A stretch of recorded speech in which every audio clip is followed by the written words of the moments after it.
안녕하세요, 김호준입니다. 지난 월요일 아베 신조 일본 총리는 한반도 유사시 일본으로 피난민이 유입될 경우 보호해야 할 사람을 스크린하는 방식으로 대응하겠다고 말했습니다. 그러니까 한반도에 전쟁이 나면 일본은 피난민을 가려서 받겠다는 겁니다. 최근 부인 아키의 스캔들로 떨어진 지지율을 만회하기 위해 한반도 전쟁 위기설을 이용하는 건데요. 만약 일본 대지진으로 인해 피난민이 발생하면 우리 정부가 일본 피난민은 가려서 받겠다고 미리 발표를 했다. 이랬다면 아마 우리 국민들로부터 먼저 지탄을 받았을 겁니다. 최소한의 양식도 없는 발언이니까요. 그런데 아베 정부가 지금 그러고 있습니다. 이게 나라냐 하는 시간 몇 년 보내고 났더니 이웃에게 별말을 다 듣습니다. 새로 탄생할 새 정부는 아베 정부와 박근혜 정부가 맺었다고 하는 위안부 협상 반드시 원점으로 되돌려놓기 바랍니다. 김호준 생각이었습니다.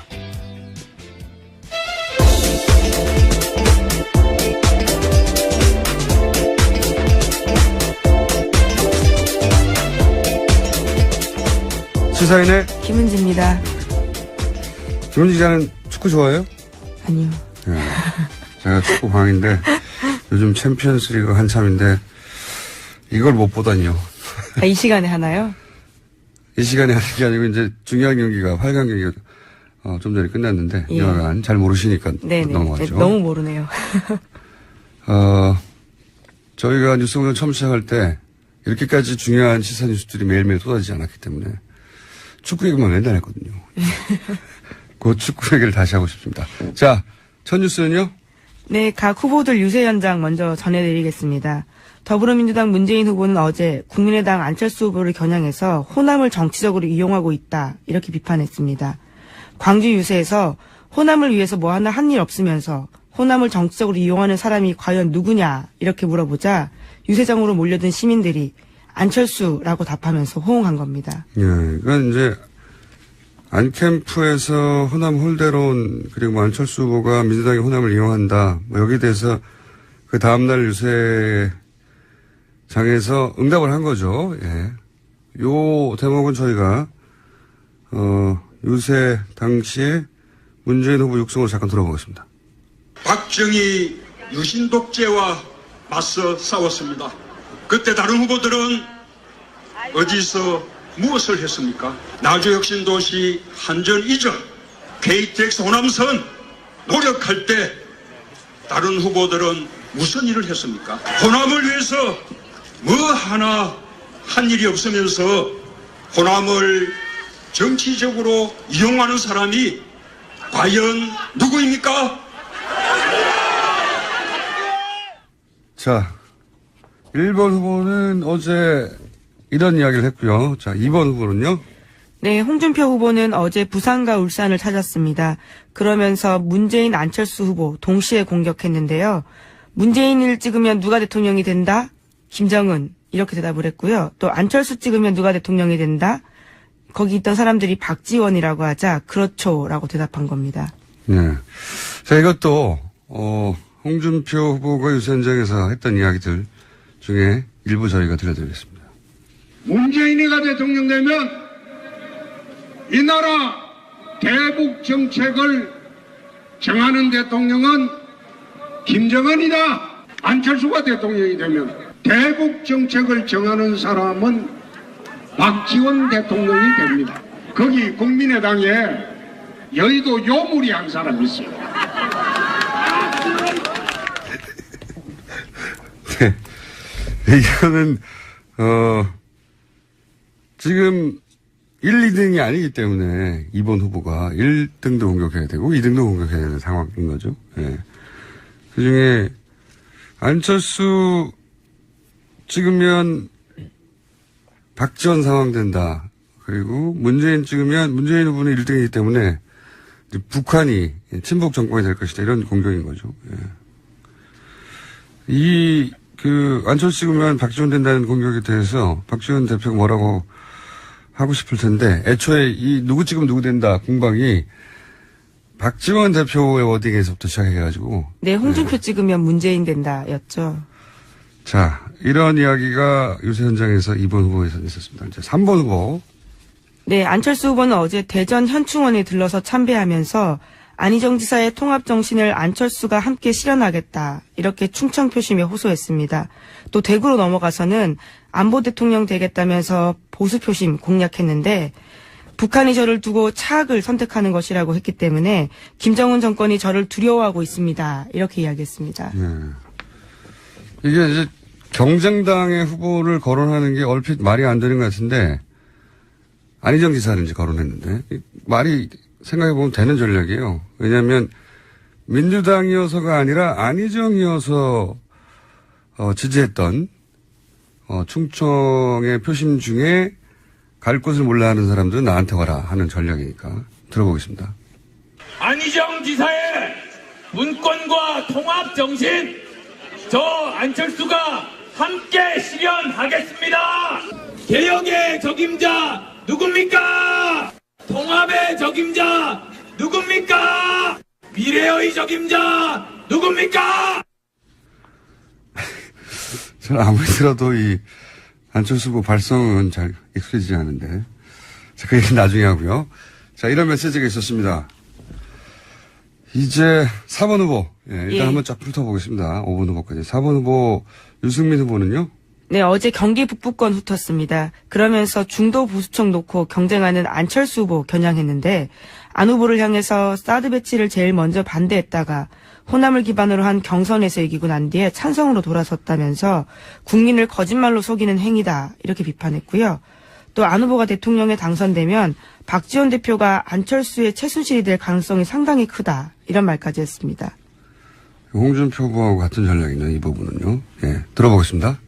누가 대한민국 대통령이 되어야지 우리 대한민국이 다시 선진국으로 우뚝 섰고 북한으로부터 국가안보 확실하게 지키고 부정부패 없이 깨끗하게 할 인물인지 봐주십시오. 유승민이 자랑스러운 여러분의 대통령이 되겠습니다, 여러분. 자, 이번에는 5번 심상정 후보. 심상정 후보는 어제 어디서 유세를 했나요, 주로? 예, 어제 계속해서 노동 현장들을 다녔는데요. 네. 그러면서 기자회견도 했습니다. 2022년부터 5시 퇴근제를 순차적으로 도입해서 2025년까지 노동시간 주 35시간 시대 열겠다 이렇게 이야기했는데요. 앞으로의 대선 가장 중요 쟁점은 노동시간 단축이다 이렇게 밝혔습니다. 다른 후보하고 차별되는 지점이에요. 그러니까 일자리를 늘리겠다고 했는데 심상정 후보는 일하는 시간을 줄이겠다고, 삶의 질을 향상시켜야 한다고. 자, 들어보겠습니다. 주 35시간제 도입은 노동시간을 공정하게 배분하고 노동을 존중하면서 일자리를 나누는 경제 정의의 실현이자 일자리 혁명입니다. 열정페이, 공짜 노동에 대해서는 징벌적인 손해배상 제도를 도입하겠습니다. 자, 이게 대선이 진행되고 하면 이제 해프닝도 많거든요. 예, 구설에 오르는 것도. 어제 있었던 해프닝들을 좀 짚어보겠습니다. 먼저 1번 후보요. 네, 더불어민주당 같은 경우에는 어제 문재인 외곽 조직이라고 불리는 더불어희망 포럼이 있는데 거기에 상임의장인 장영달 전 의원이 선거법 위반 의혹이 나왔습니다. 내용이 뭡니까? 자신이 호남 지인들한테 전화 걸기 운동을 전개하고 악성 루머에 대한 방안을 검토 시행한다. 이런 이야기가 나온 건데요. 회의록입니다. 사전선거 운동에 해당되는 행위를 했다. 예, 그렇죠. 그래서 원래 선대위원장직 가지고 있었는데 그 자리에서 물러났습니다. 그렇군요. 그러니까 외곽 조직이 호남 지인들에게 악성 루머에 대해서 전화 걸기를 해서 좀 해명하라라고 하는 사전선거 운동에 대해 저촉될 수 있는 일을 했기 때문에 상임위원장에서 관뒀다. 네. 그런 문제가 어제 1번 캠프에서 있었고요. 캠프는 아니죠. 외곽 조직에서 있었고.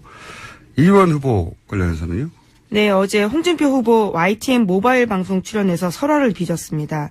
집에서 설거지 하느냐 이런 질문 받자 남자가 하는 일이 있고 여자가 하는 일이 있다. 그건 하늘이 정하는 것이다. 이렇게 말했습니다. 이 여성표가 떨어진 소리가 후둑 들리는 멘트인데. 이거 본인이 직접 얘기한 거죠. 그렇죠. 방송 나가서요. 인터뷰에서 한 이야기입니다. 이 논리대로면 설거지는 하늘이 정한 것이다. 이렇게. 이렇게 되는 건데. 네. 뭐 다소 해명을 하긴 했네요. 하우스와이프와 커리어우먼은 별개라고 얘기했지만 이걸로 수습이 될 정도는 아닌 것 같은데. 네. 하우스와이프도 섭섭할 이야기죠. 그렇다고 하더라도. 그러면 커리어우먼만 설거지해서 면제된다. 그런 의미로 이런 들리니까요. 얘기가 되어버리니까. 자, 그런 또 구설이 있었고요. 3번은요. 네, 국민의당 박지원 대표가 광주 유세 도중에 문재인이 돼야 광주의 가치와 호남의 몫을 가져올 수 있다. 이렇게 말실수를 해서요. 화제가 됐습니다. 이건 굉장히 어제 인터넷에서 화제됐던 내용인데 이 대목만 잠깐 들어보겠습니다. 다시 한번 말씀드립니다. 문재인이 되어야 광주의 가치와 호남의 몫을 가져올 수 있습니다. 네, 이제 그걸 듣던 지지자들이 안철수다 이렇게 정정을 해주자 네, 해명을 하게 됩니다. 이제 네. 워낙 박지원 대표가 문재인 후보를 아침부터 시작해서 밤늦게까지 네, 문모닝이라는 말이 있죠. 안철수 후보가 되어야 합니다보다는 문재인이 되지 말아야 합니다를 더 많이 말하다 보니까 이런 실수가 나온 게 아닌가. 근데 또 현장에서 역시 정치인은 정치인이에요. 노련한. 바로 지적을 하자 일부러 한번 해봤습니다. 굉장히 자연스럽게 그렇게 네, 말을 합니다. 광주 시민들이 딱 발광하게 되지 않았습니까? 이런 식으로 넘어갔단 말이죠. 웬만해서는 당황해가지고 다음 말 할 말이 없잖아요. 근데 일부러 그랬다고. 예, 그런데 또 자유한국당은 이걸 놓치지 않았는데요. 정준길 대변인이 관련해서 논평 냈습니다. 박지원 대표 속마음은 문재인 후보가 당선되면 본가인 민주당으로 다시 들어가려고 하는데 이게 부지불식간에 튀어나왔다. 이렇게 말을 얹은 거죠. 예, 이번 대선은 참 재밌어요. 상대방이 하나가 있는 게 아니기 때문에 다양한 전선이 있습니다. 1타 쌍피 기술을 구현했네요. 정준길 대변인이. 그런 해피닝이 있었고요. 3번. 예, 3번 받아냈습니다. 예, 4번 유승민 후보하고 5번 심상정 후보는 이런 구설수나 없었습니까? 예, 어제 딱히 보이지 않아서요. 찾지를 못했습니다. 이분들이 너무 네거티브를 안 하시네. 어제 나왔던 노회찬 의원이 그런 말을 했어요. 심상정 후보에 대해서 제발 네거티브 좀 해달라고. 예, 제보를 해주시기 바랍니다. 두 후보에 관해서 저희가 구설이나 해프닝을 찾아봤는데 없어서 전해드리지 못했습니다. 자, 뉴스는요? 다음 뉴스는요? 네, 그리고 어제 정책 홍보 사이트 하나가 굉장히 화제가 됐었는데 문재인 1번가입니다. 인터넷 쇼핑몰 구성을 차용해서 개설한 홍보 사이트인데 마치 쇼핑몰 사이트처럼 이 정책을 홍보하게 되는 거죠. 어제는 이제 안철수 후보 포스터가 선거 마케팅의 승리라고 제가 했었는데 이거는 문재인 캠프를 칭찬하지 않을 수가 없네요. 이게 사실 정책 선거 해야 된다고 다들 얘기하지만 세계 어느 나라도 정책으로만 선거 안 하거든요. 사실 학자들이 학술대회도 학술만으로 싸우지 않아요. 감정으로 싸우지 중간중간에. 근데 이제 그 재미없는 정책을 하여간 들여다보게 만드는 효과로 여태 이 이상의 툴이 있었나. 제가 보기엔 다른 나라에서도 벤치마킹 할 정도의 굉장히 재밌는 발상이다. 물론 그렇다고 공약이 저절로 좋아지진 않죠. 예, 홍보를 이렇게 하는 건데요. 근데 이제 자기 후보 공약을 알리는 툴로는 여태 이상이 없었던 것 같습니다. 네. 어제는 문재인 후보 캠프 정책 마케팅의 승리네요. 네. 이 화제가 됐었고. 자, 다음 뉴스는요? 네, 오늘 KBS 주간 TV토론 열립니다. 밤 10시부터 12시까지 KBS 1TV를 통해서 120분 동안 생방송으로 진행되는데 이번에는 특히 스탠딩 토론 방식 도입했습니다. 잠시 후보들이 앉아있을 보조의자가 있긴 하지만 30초 인사말 하고 나면 사실상 난상 토론이 이루어집니다. 못 앉죠. 누가 한 사람 앉아봐요. 최혁이 저질이라고 공격당할 텐데 그 다음에 그렇게 프레임이 짜져버렸으니까 체력 때문에 안 하려고 하는 거 아니냐고. 사실 중요하지 않은 포인트고 얼마든지 앉아있을 수 있는데 못 앉겠죠 아무도. 아마. 이 토론회가 통상은 지지율에 극적인 영향을 안 미치거든요. 후보가 다 결정 다음에 마지막 순서로 보통 이런 중요한 토론회가 있기 때문에 이미 후보를 결정한 사람들이 감정이입을 한 채 네 편 내 편 나눠서 보니까 크게 영향을 미치지 않는데 이번에는 이제 기간도 짧고 자기가 지지할 후보가 정말로 어떤 후보인지 알 시간이 너무 부족하기 때문에 이 TV 토론회를 자기가 지지할 후보를 골라내는 시간으로 삼아야 되겠다고 생각하는 유권자들이 많은가 봐요, 이번에는. 지난 1차 토론 이후로 지지율이 약간씩 움직이는 걸 보면요. 예. 이번에는 토론회가 예년에 비해서 상당히 중요한 역할을 하겠다. 근데 또 재밌습니다. 보고 있으면요. 굉장히 다양한 설전이 오고 가는데 2012년엔 박근혜 후보하고 문재인 후보 사실상의 양강구도 속에서 토론회 형식 자체가 토론회를 할 수 없었죠. 사실상. 예. 자유토론이 사실상 이루어지지 거의 않았기 때문에 그땐 토론회를 할 수 없었어요. 횟수도 없었고 얼마 없었고 그리고 두 후보가 그 양강구도 형성은 굉장히 오래됐기 때문에 지속적으로 후보로 이미 오래전에 자기 후보를 결정한 상태의 토론을 봤는데 이번엔 좀 다르다는 거죠. 그래서 이 토론회가 판세를 완전히 뒤집지 못해도 요동치게 할 소재로 작용할 가능성이 상당히 높다. 그래서 이번 토론회는 시청률도 높고 토론회 이후의 반응도 굉장히 뜨거울 것 같습니다. 예. KBS가 3번 하나요? 예, 아니 KBS 오늘 한 번 하고요. 이제 나머지 토론회가 4번이 선관위가. 남아 있습니다. 선관위 3번이 있고 JTBC가 1번 있습니다. JTBC가 한 번 예. 있군요. JTBC가 마지막인가요? 아니요, 중간입니다. 선관위가 제일 마지막입니다. 선관위는 정치, 경제, 사회로 나눠서 하거든요. 그렇군요. 형식도 지난 SBS 토론회는 형식도 SBS에서 잘 잡았어요. KBS도 그 못지않게 대결 구도가 잘 선명하게 드러나도록 짧은 시간 내에 잡혀야 할 텐데 궁금합니다. 자, 다음 뉴스는요. 홍석현 전 중앙일보 JTBC 회장이 지난 4월 16일 유튜브에 2분짜리 영상 올렸습니다. JTBC에 대한 청와대의 외압이 있었다라는 폭로인데요. 구체적인 외압이 5, 6번 됐고 그중 대통령으로부터 2번 있었다 이렇게 말했습니다. 이 언론사 사주가 정치권부터 대통령으로부터 압력을 받았다 이런 거 폭로한 건 최초예요, 사실. 그렇죠. 예. 게다가 구체적으로 몇 번이 있었고 2번은 대통령이 직접 했다. 뭐 그럴 것 같다는 추정만 있었지. 당사자의 그렇죠. 언론사 사주 정도 되는 사람이 직접 대통령으로부터 들었다. 이런 거 처음이거든요. 근데 재밌는 거는 굉장히 재밌는 포인트는 이 사실 자체가 아니라 저한테는 홍석현 전 회장이 왜 굳이 이 시점에 이거를 굳이 유튜브로 뜬금없이 올려서 폭로했느냐 하는 점이에요. 그러니까 본인이 그런 권력의 압력으로부터도 언론의 자유를 지킨 사람이다. 이렇게 밝히고 싶은 거란 말이죠. 그렇죠? 예. 실제 손석희 사장이 지금도 그 자리에 있으니까 그 공이 홍석현 전 회장에게 돌아가야 하는 건 맞는 것 같은데 이게 사실이라고 전제한 상황에서. 근데 굳이 그걸 지금 이렇게.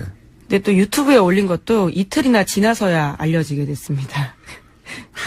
본인이 직접 찍어서. 이거 네. 참 예외적인 상황이에요. 예, 비슷한 형식의 유튜브가 또 있는데요. 네. 같은 자리에서 통일에 대한 자신의 이야기, 대통합에 대한 자신의 이야기 이런 것도 끊어서 올렸습니다. 그러니까 이게 보통은 이런 건 고발이잖아요, 고발. 네, 그 폭로, 고발, 예, 그렇죠. 그러니까 그 권력이 잘못했다라는 고발인데 이 경우는 그게 아니라 내가 그걸 지켜냈다 하는 자랑이란 말이죠. 자랑할 일이 있으면 자랑할 수 있는데 왜 굳이 하필 지금 이 시점에 이런 형식으로 하는가. 이번 대선은 모르겠는데 앞으로 그 본인 계획에 현실 정치 참여가 분명히 있는 것 같아요. 그렇게 읽히는. 그렇지 않고서 이럴 이유가 없어 보인다. 구체적으로 언제 어떻게 할지 모르겠지만 현실 정치를 분명히 하려는 모양이다라고 저는 읽었습니다. 이 뉴스를. 예. 굉장히 독특한. 자신이 주도권을 쥐고 자기가 하고 싶은 말만 이렇게 딱 할 수 있는 유튜브 형식이어서 인터뷰가 아니라. 이렇게 생각해 보세요. 삼성 계열 언론사라고 할 수 있죠. 예. 물론 뭐 주식이 직접 삼성과 있지는 않으나 그 차명 의혹도 있었고 여하간 우리나라 3대 매체 중에 한 곳에 언론사 회장이 관둔 직후에 대선 막판에 유튜브로 개인이 찍어서 제가 이렇게 언론 자유를 지켜냈습니다 하는 게 대통령이 그 언론사에 압력을 가했다는 것보다 훨씬 더 드문 일입니다. 참, 왜 그랬을까 궁금해요. 왜? 예. 손석희 세상이 그런 압력을 받았다는 것도 물론 큰 뉴스긴 한데 그거는 그런 말들이 있어 왔잖아요. 근데 왜 하필 이 시점에 이렇게 했을까요? 저는 그게 더 궁금합니다. 자, 시간이 거의 다 됐나요? 다 됐군요. 혹여 최순실 씨 뉴스는 없나요? 네, 최순실 씨 뉴스는 오늘 보이진 않고요. 네. 주옥순 엄마 부대 대표가 검찰 조사 받고 있다라는 뉴스는 있습니다. 화이트리스트 관련해서. 자, 그건 제목만 읽어도 될 것 같습니다. 자, 여기까지 하겠습니다. 지금까지 시사인의 김은지였습니다. 감사합니다.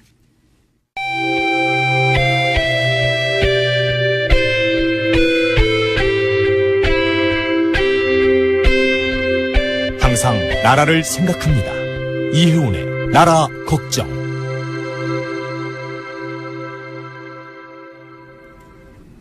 자, 이제 본인 걱정을 할 겨를도 없습니다. 이제 후보 걱정밖에 할 시간이 없는, 바른정당 선대위 종합상황실장입니다. 이혜훈 종합상황실장님 나오셨습니다. 안녕하세요. 안녕하세요. 반갑습니다. 아니, 종합상황실장을 뭐 하는 거예요? 뭐 그냥 관제탑 같은 거예요. 관제탑? 예. 네. 사건 사고 나면 예. 이렇게 대처해야 된다. 뭐 이런 거. 119 방제센터 비슷하기도 하고. 근데 유승민 후보가 사건 사고가 없어요. 저희가 찾아봤는데.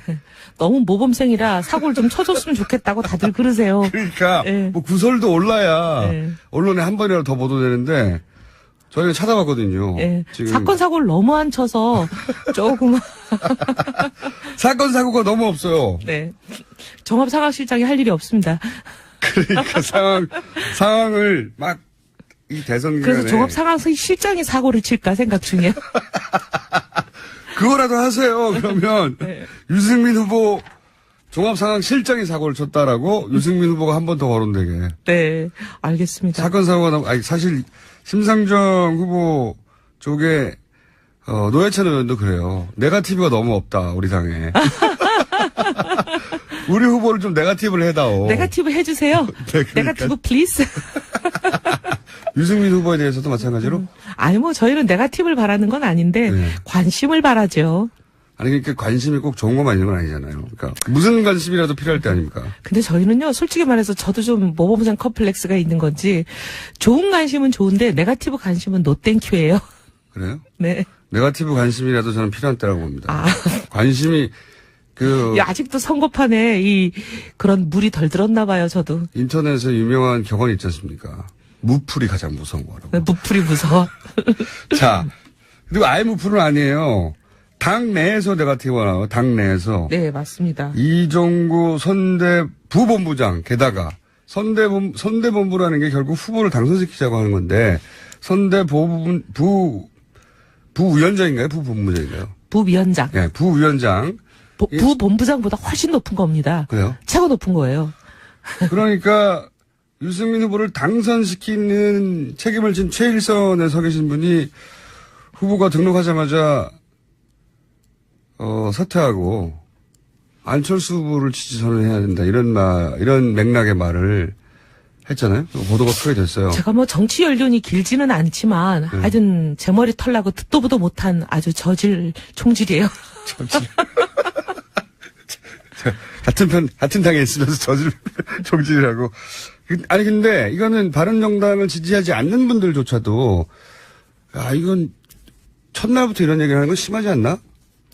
다들 좀 이건 너무하다. 정말 해도 너무하다. 굉장히 그 문자 폭탄이 거의 오고 있어요. 이종구 의원에게요? 아니면은 바른당 모든 의원들에게? 이종구 의원을 저대로 왜 두느냐. 바른정당의 지지자들로부터. 바른정당 자기 지지자 아니라고 하는 문자들도 있어요. 하지만 이건 좀 너무하지 않냐. 그렇죠. 이거는 뭐 지지 후보하고 상관없이 이건 너무 결례인데 자기 후보에 대해서. 네. 첫날부터. 네. 당내에서 분위기는 어땠어요? 이 말이 보도된 직후에. 당내에서 이제 막 진화에 나서죠. 네. 어제도 보면은 정병국 우리 초대 대표 아니에요, 네. 당 대표.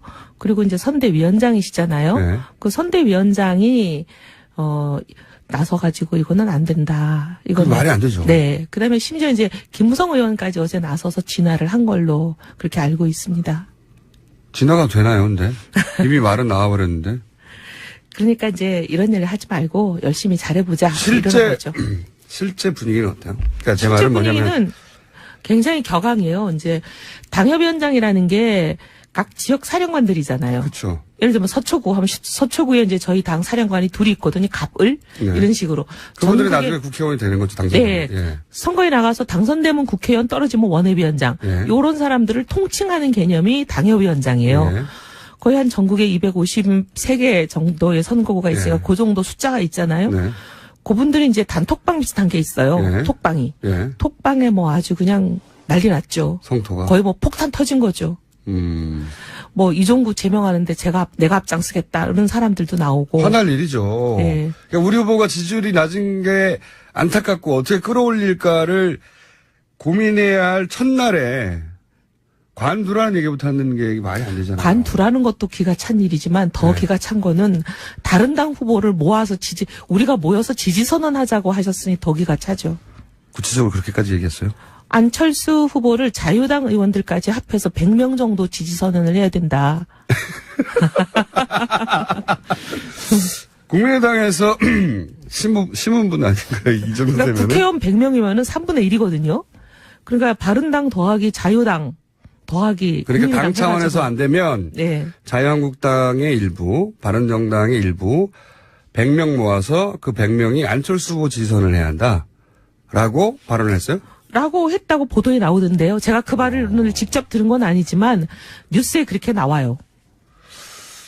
이게 쉽게 할 수 있는 말이 결코 아닌데요. 정말 이런 말은 처음 들어봤어요. 중국하고 한국하고 축구 경기가 열렸는데 갑자기 우리 팀 주장이 나서가지고 야 우리 모두 다 같이 중국 선수가 골 잘 넣게 다 도와주자. 네. 이 얘기 아니에요? 그 정도보다 더 심해요. 예, 네, 그 정말 어이가 우리 없는. 선수들을 다 빼자. 빼자. 그럼 쟤들만 종횡무진하게. 우리 골키퍼를 빼버리고 예. 슛만 때리면 넣게 해주자. 이 정도 되는 거죠. 참 기가 막히는 상황이에요. 근데 징계는 없어요? 내부적으로? 이게 참 기가 막힌 게 저희가 이런 말 하면 좀 외부적으로 그런데 네. 당이 이제 막 생겨가지고 창당을 하려는 와중에 대통령 탄핵이 발표가 됐잖아요. 네. 근데 탄핵이 발표되는 날 우리 당대표가 그냥 사퇴해버렸어요. 네. 좀 조금 도무지 이해하기 어렵지만 어쨌든 근데 이게 집단 지도 체제다 보니까 당대표가 사퇴하면 최고위가 전체 지도부가 사퇴가 되는 거거든요. 당시 정명국 대표가 왜 사퇴를 했어요? 정말 지금도 저는 미스테리예요. 저희들은 그 이거 액션- 언젠가 진상조사규명위원회가 열려야 된다고 생각해요. 그분이 사퇴하고 아마 외부에서 뭐 어떤 중요한 인사가 들어오나 보다 이렇게 생각하고 있었거든요. 외부 인사 들어와서 당 잘 되는 거 본 적이 없습니다. 근데 어쨌든 예. 그렇게 되는 바람에 갑자기 지도부가 없어지는 바람에 저희가 이제 윤리위원장을 임명도 하기 전에 이제 그렇게 지도부가 없어지는 바람에 윤리위원장이 없어요? 징계할 수 있는. 아, 징계 주체가 없구나. 이게 저희의 상당히 지금 아픈 구석입니다. 징계위에 어디 회부를 해야 되는데. 아니 이 정도면은 상당한 징계감이 되는 거거든요. 이게 옛날에 어떤 일이 있었냐면요. 그때 한나라당 시절이죠. 한나라당 시절에 윤리위는 어떤 일까지 했냐면 조그만 군의원 선거 저기 이제 경남 서부 경남 지역에 밀양 창녕 이쪽에 군의원 선거에 당시 김용갑 의원님께서 무소속으로 출마한 후보에게 덕담했다고. 네. 그러니까 무소속 뭐 우리 당 후보가 아니잖아요. 우리 당 공천을 받은 후보가 있는데 무소속 후보에게 덕담했다고. 해당이라고. 해당행위라고 네. 사회봉사 명령을 그 연로하신 분에게 내려가자고. 그 연로하신 분이 사회봉사까지 하셨어요. 그렇군요. 이게 굉장한 해당행위예요. 굉장한 해당이 당이 없어질 일입니다. 이 정도 되면. 네. 대선에 정당이라는 게 결국은 그 선출 정당이라는 거는 직권을 목표로 거죠. 그렇죠. 국민으로부터 대선에 선택받아야 후보를 되는. 내고 네. 그 대선에서 이기려고 하는 게 목적인데 그 목적 자체를 없애버리면은 당 없어져야 되는 얘기죠. 그거 맞는 얘기입니다. 근데 실제 내부의 당에 이런 분위기가 있긴 있습니까? 요 한두 사람이 있어요. 근데 이제 한두 사람이 있는데 이정구 의원은 알겠고 다른 한 분은 누구죠? 두 사람이라고 하셨으니까. 제가 한두 사람 K 지난번에도 말씀드렸는데 K 예. 근데 이제 이분들 얘기를 들어보면 이종구 의원이 요 발언을 하기 직전에 몇 사람이 모여서 식사를 했대요. 근데 그 자리에서 이런 얘기가 이제 뭐 이종구 의원님을 포함해서 한 사람이 있을 거 아니에요? 근데 다른 분들이 유승민 후보에 대해서 그다지 그렇게 열성적으로 지지하지 않는 몇몇 의원님들이 모인 자리 아니에요? 근데 다른 사람들이 이거 안 된다. 바로 대선 등록 앞두고 거기다 이제 전쟁이 시작되는데 적전 분열을 하면 되냐? 이거는 정말 안 될 말이다. 자자 우리 그런 얘기 더 이상 하지 말고 적전 분열하지 말자. 이렇게 이제 수습을 했는데 우리 이종구 의원님 나오셔가지고 이렇게 이런 발언을 하셨나 봐요. 저는 이종구 의원님한테 한번 직접 들어볼게요 나중에. 그 네. 그런데 이제 그러면 혹시 이종구 의원의 발언과 무관하게 지지율이 충분히 오르지 않으면 유승민 후보가 완주하지 못할 가능성도 있나? 이런 전망도 있긴 있었잖아요, 계속해서. 근데 이제 대부분 그렇게 생각하시는 분들이 돈 문제 많이 거론하시잖아요. 그렇죠. 돈이 안 되는 거 아니냐. 부족하다. 빚질 텐데. 당이 파산할 위험에 처하면 후보가 계속 완주를 할 수 있겠느냐. 이런 걱정들이신데 근데 걱정 노 땡큐세요. 왜냐하면 저희는 뭐 빚내서 선거하지 않고 이런 한 푼 당의 돈 가져다가 쓰지 않는 선거거든요. 당에서 돈을 어떻게 한 푼도 안 가져왔었죠? 어떻게 하는데? 선거를 나라에서 선거를 치르는 대권 후보를 그 자금으로만 한다. 네네. 그런데 그 자금은 어차피 선거 치르라고 국고에서 주는 거기 때문에 선거 이외의 비용으로 쓰면 그것도 룰 위반이죠. 그 돈만 가지고 선거를 하는 거죠. 그게 얼마나 됩니까? 그게 이제 65억인가 그런데요. 65억으로 아니 거기 더하기 이제 우리가 후보가 후원금 모금하고 하는 선거를 목적으로 모금하는 그렇죠. 각종 근데 이제 공보물만 돌려도 저희는요 공보물도 지금 싸게 했어요. 싸게요? 네, 왜냐하면 원래 한 38억 정도 하잖아요. 본원금을 돌리는데 전국의 유권자들에게 공보물만 돌려도 한 1,500만 세대 정도 돌릴 거예요. 40억 가까이 되는 걸로 아는데 그죠? 굉장히 그런데 이게 이제 8P와 12P의 이 오묘한 차이가 있어요. 홍보물을 줄이는 것으로. 아니 이제 저희는 지금 굉장히 어떻게든 돈 한 푼이라도 더 아끼려고 그러는데 돈만 아끼는 게 중요한 게 아니라 가성비를 높이는 거죠. 들인 비용 대비 효과를 극대화하자는 건데 8P를 하면은 이게 기계 용어가 굉장히 복잡한데 그런 뭐 출력 기계를 쓰는데 12P를 쓰게 되면 새로운 출력 기계를 따로 돌려야 되기 때문에 돈이 2배가 된대요. 8페이지만 하기로. 네. 그래서 비용을 줄이고. 근데 8P나 12P나 유권자들은 차이를 인식도 못 하세요. 비용을 줄이는 것까지는 알겠는데 이제 노출의 기회가 점점 적어지지 않습니까? 이렇게 되면. 노출은 걱정 안 해도 될 것 같아요. 왜냐하면 네거티브도 안 하시는데. 아니 지난번 TV 토론 보니까 뭐 전 국민들이 거의 TV 토론 다 보시더라고요. 다른 비용 쓰지 말고 TV 토론에서. 우리는 이렇게 선관이나 각종 언론사들이 해주는 이렇게 공익적인 기회. 이런데 최대 노출을 하겠다 이거죠. 공익적인 기회. 토론회. 좋은 전략이라기보다는 그 전략밖에 없는 거죠. 좋은 전략이죠. 물론. 결과적으로 제일 좋은 전략이죠. 다른 옵션이 있는데도 불구하고 그렇게 하면 좋은 전략이라고 하겠는데 그렇게 막 크게 더 칭찬하고 싶은데 그 전략 위에는 없으니까. 근데 이게 국민들한테도 좋은 전략이죠. 그 어마어마하게 불필요한 뭐 500억씩 되는 그런 선거 비용 써놓고 나중에 국민 세금으로 다 돌려받는 이거야말로 국민들한테 얼굴 못 들일 아니에요? 그래서 저희는 검은 돈, 눈먼 돈, 새는 돈 없는 선거 하겠다. 산무 선거예요. 돈이 더 많았으면 다르게 했겠죠. 어쨌든 그 선거운동 자체는 그렇게 뭐랄까요 군더더기 없는 선거 운동을 하겠다. 가성비 높게. 그게 유일한 전략이든 그거밖에 없어서든 어떤 좋은 이때까지 대선에서 없었던 전략이긴 합니다. 선거 혁명이에요. 선거 혁명이요? 네. 알겠습니다. 그렇다고 치고요. 그렇다고 치고요. 그러면 완주하는 건가요? 많은 분들이 궁금해하는 게요. 완주한다고 수도 없이 천명을 했는데. 원래 정치인들은 이제 정치가 생물이라서 이런 얘기하면서 나중에 바뀌기도 하잖아요. 근데 유승민 후보 본인의 의지는 끝까지 간다. 1%가 나오든. 1% 더 나오는데요. 한 5% 나오는데요. 아니, 비유적으로. 네네. 토론회 이후에 약간씩 올라가고 있어요. 약간씩 올라가. 상승세를 탔다고 좀 보도 좀 많이 해주세요. 여론조사 결과로도 네. 분명히 올라가고 있어요. 상승 추세인 건 분명하나 네. 그 추세가 뭐 일주일에 5% 10% 이게 아니기 때문에 눈에 잘 안 띄잖아요. 세상 일 몰라요. 몰라요? 노무현 대통령이 그렇게 네. 후단협에 후보 사퇴하라고 시달릴 때 그분이 대통령 될 줄 누가 그렇게 많이 알았을까요? 그렇지만 그때는 단일화를 했지 않습니까? 유승민 후보가 끝까지 근데 완주하는 단일화는 파기됐잖아요. 그렇죠. 파기된 단일화 덕분에 대통령이 되셨다고 저는 판단하는데요. 유승민 후보는 그런 액션은 없이 그냥 완주만 한다는 거 아니에요, 지금은. 근데요, 예. 이게요, 모범생이 사고를 안 치면 또 같이 나온 분들 중에 모범생이 아닌 후보들이 꽤 있잖아요. 그분들이 스스로 사고를 쳐가지고 올라갈 수도 있어요. 아, 홍준표 후보가 사고로 낙마하길 기다리시는 거예요? 아니, 뭐, 홍만이 아니라도. 네, 감 떨어지기 기다리는 전략인 것 같은데. 그럼 일단 본인은 그 지지율이 연연하지 않고 안주하겠다는 의지가 굳건하다.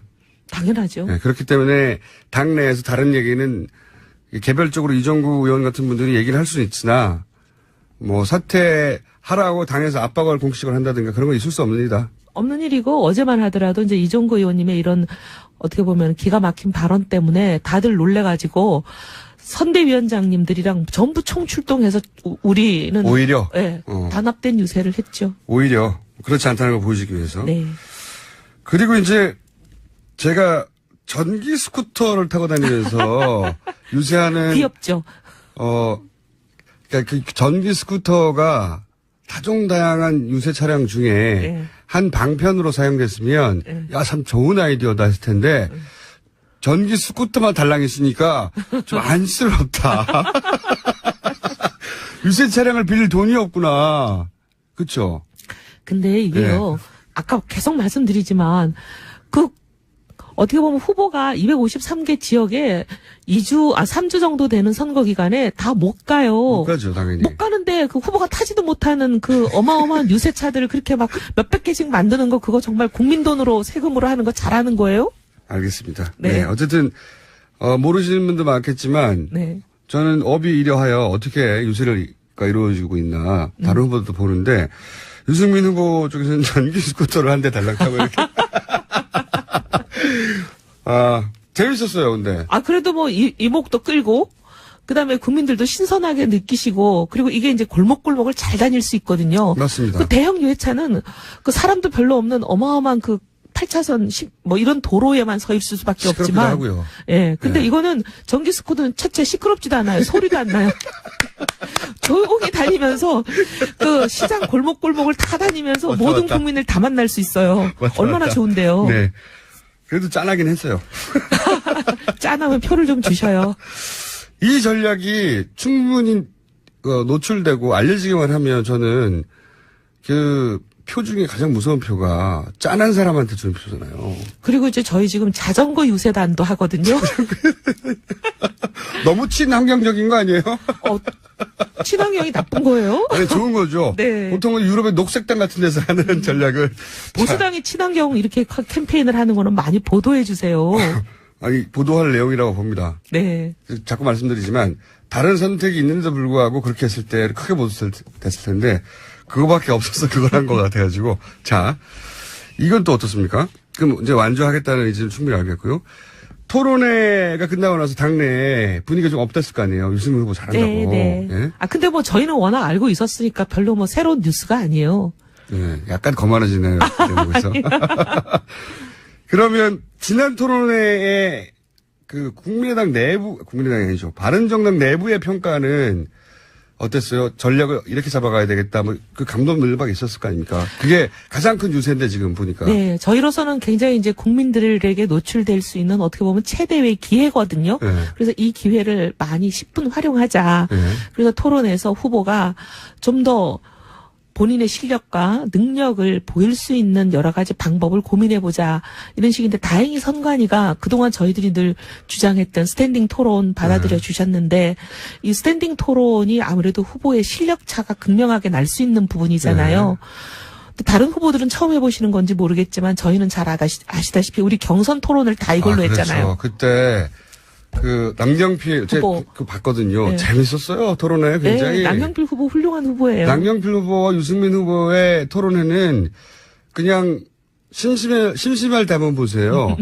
우리나라 경선사상 이렇게 재밌게 토론회가 이루어진 건 저희가 토론혁명, 선거혁명 한다니까요. 근데 아무도 안 봐서 문제지만 그 토론은 서로 넥타이 딱 풀고 일어서가지고 네, 계속 미국의 대선 후보들이 마지막에 하는 토론처럼 했어요. 네. 근데 내용도 재밌었고 네.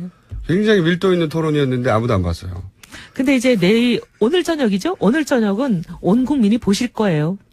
알겠습니다. 누가 옆에 써준 대로만 읽어왔는지, 누가 자기 타겟이 생각으로 어딥니까? 1번 타겟이?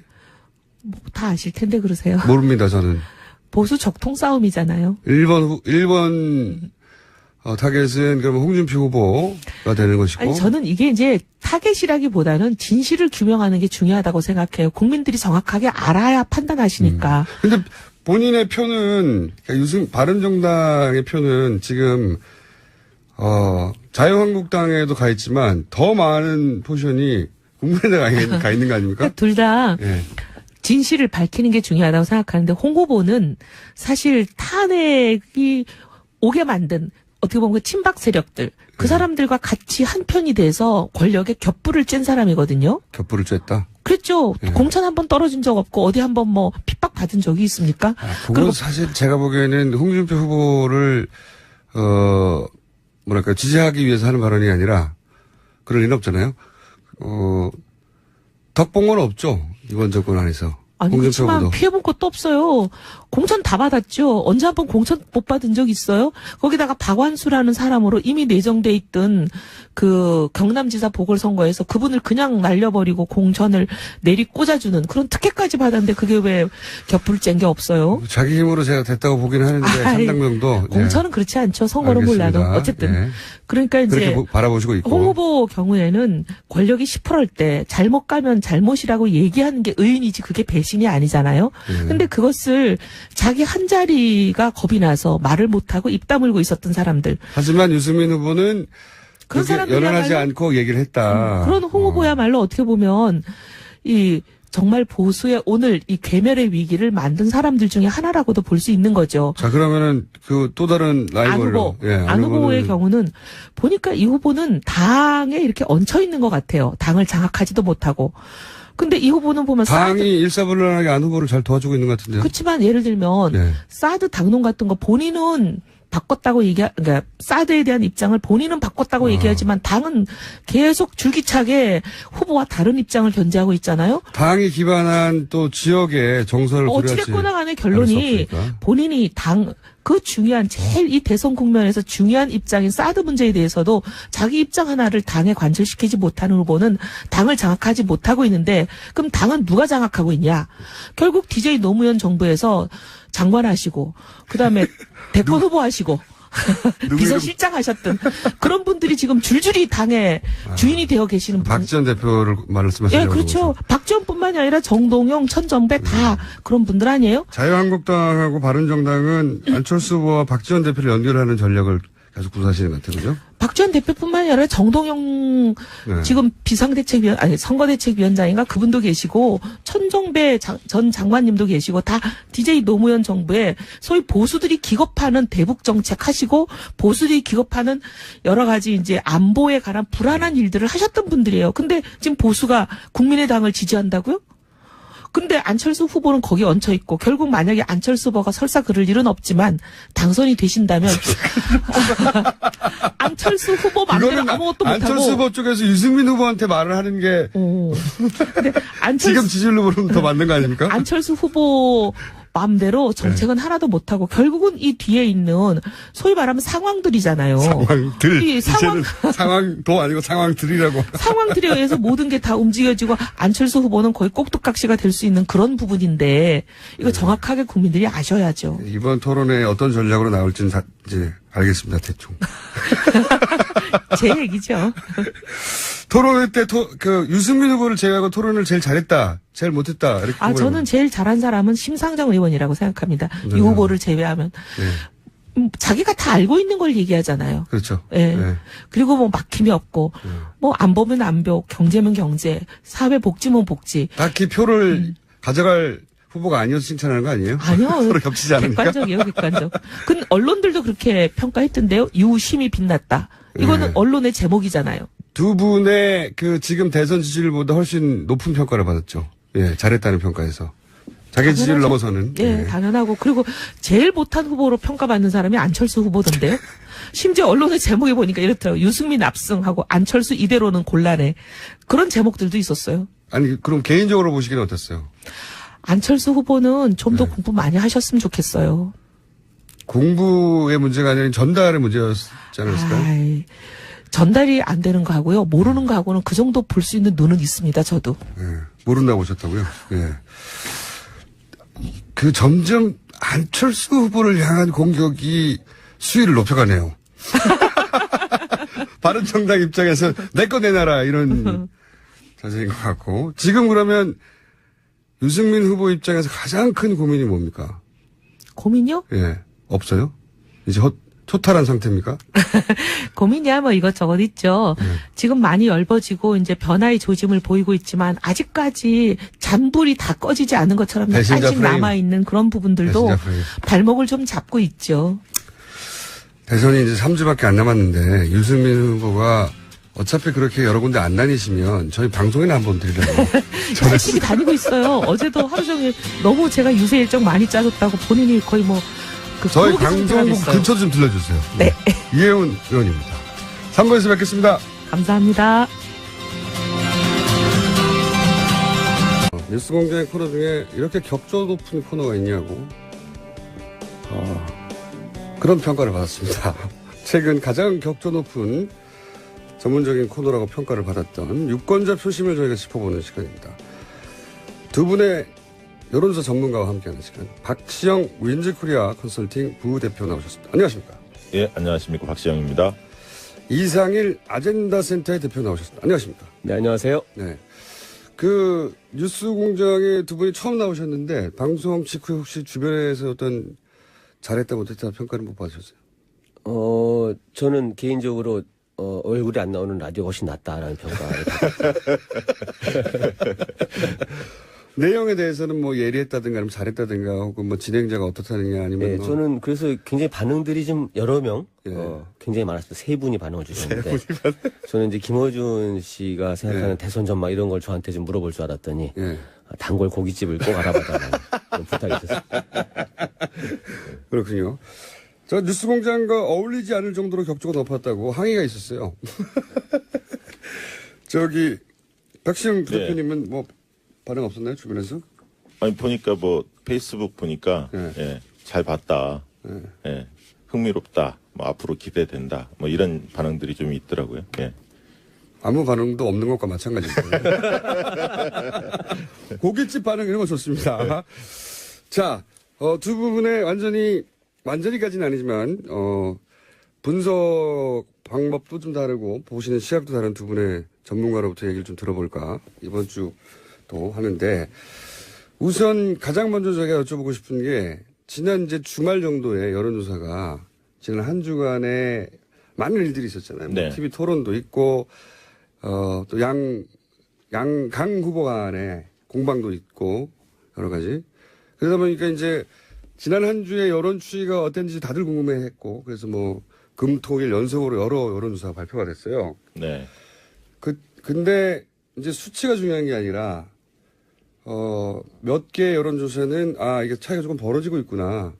막 좁혀져 가다가 그런 추세가 처음으로 나타났구나 생각했는데 갑자기 또 한두 개의 여론조사는 거꾸로 붙는 또 결과도 나왔어요. 추세가 숫자는 뭐 그렇다 치더라도 추세가 정반대로 나온 건 어떻게 봐야 되는 겁니까 이거?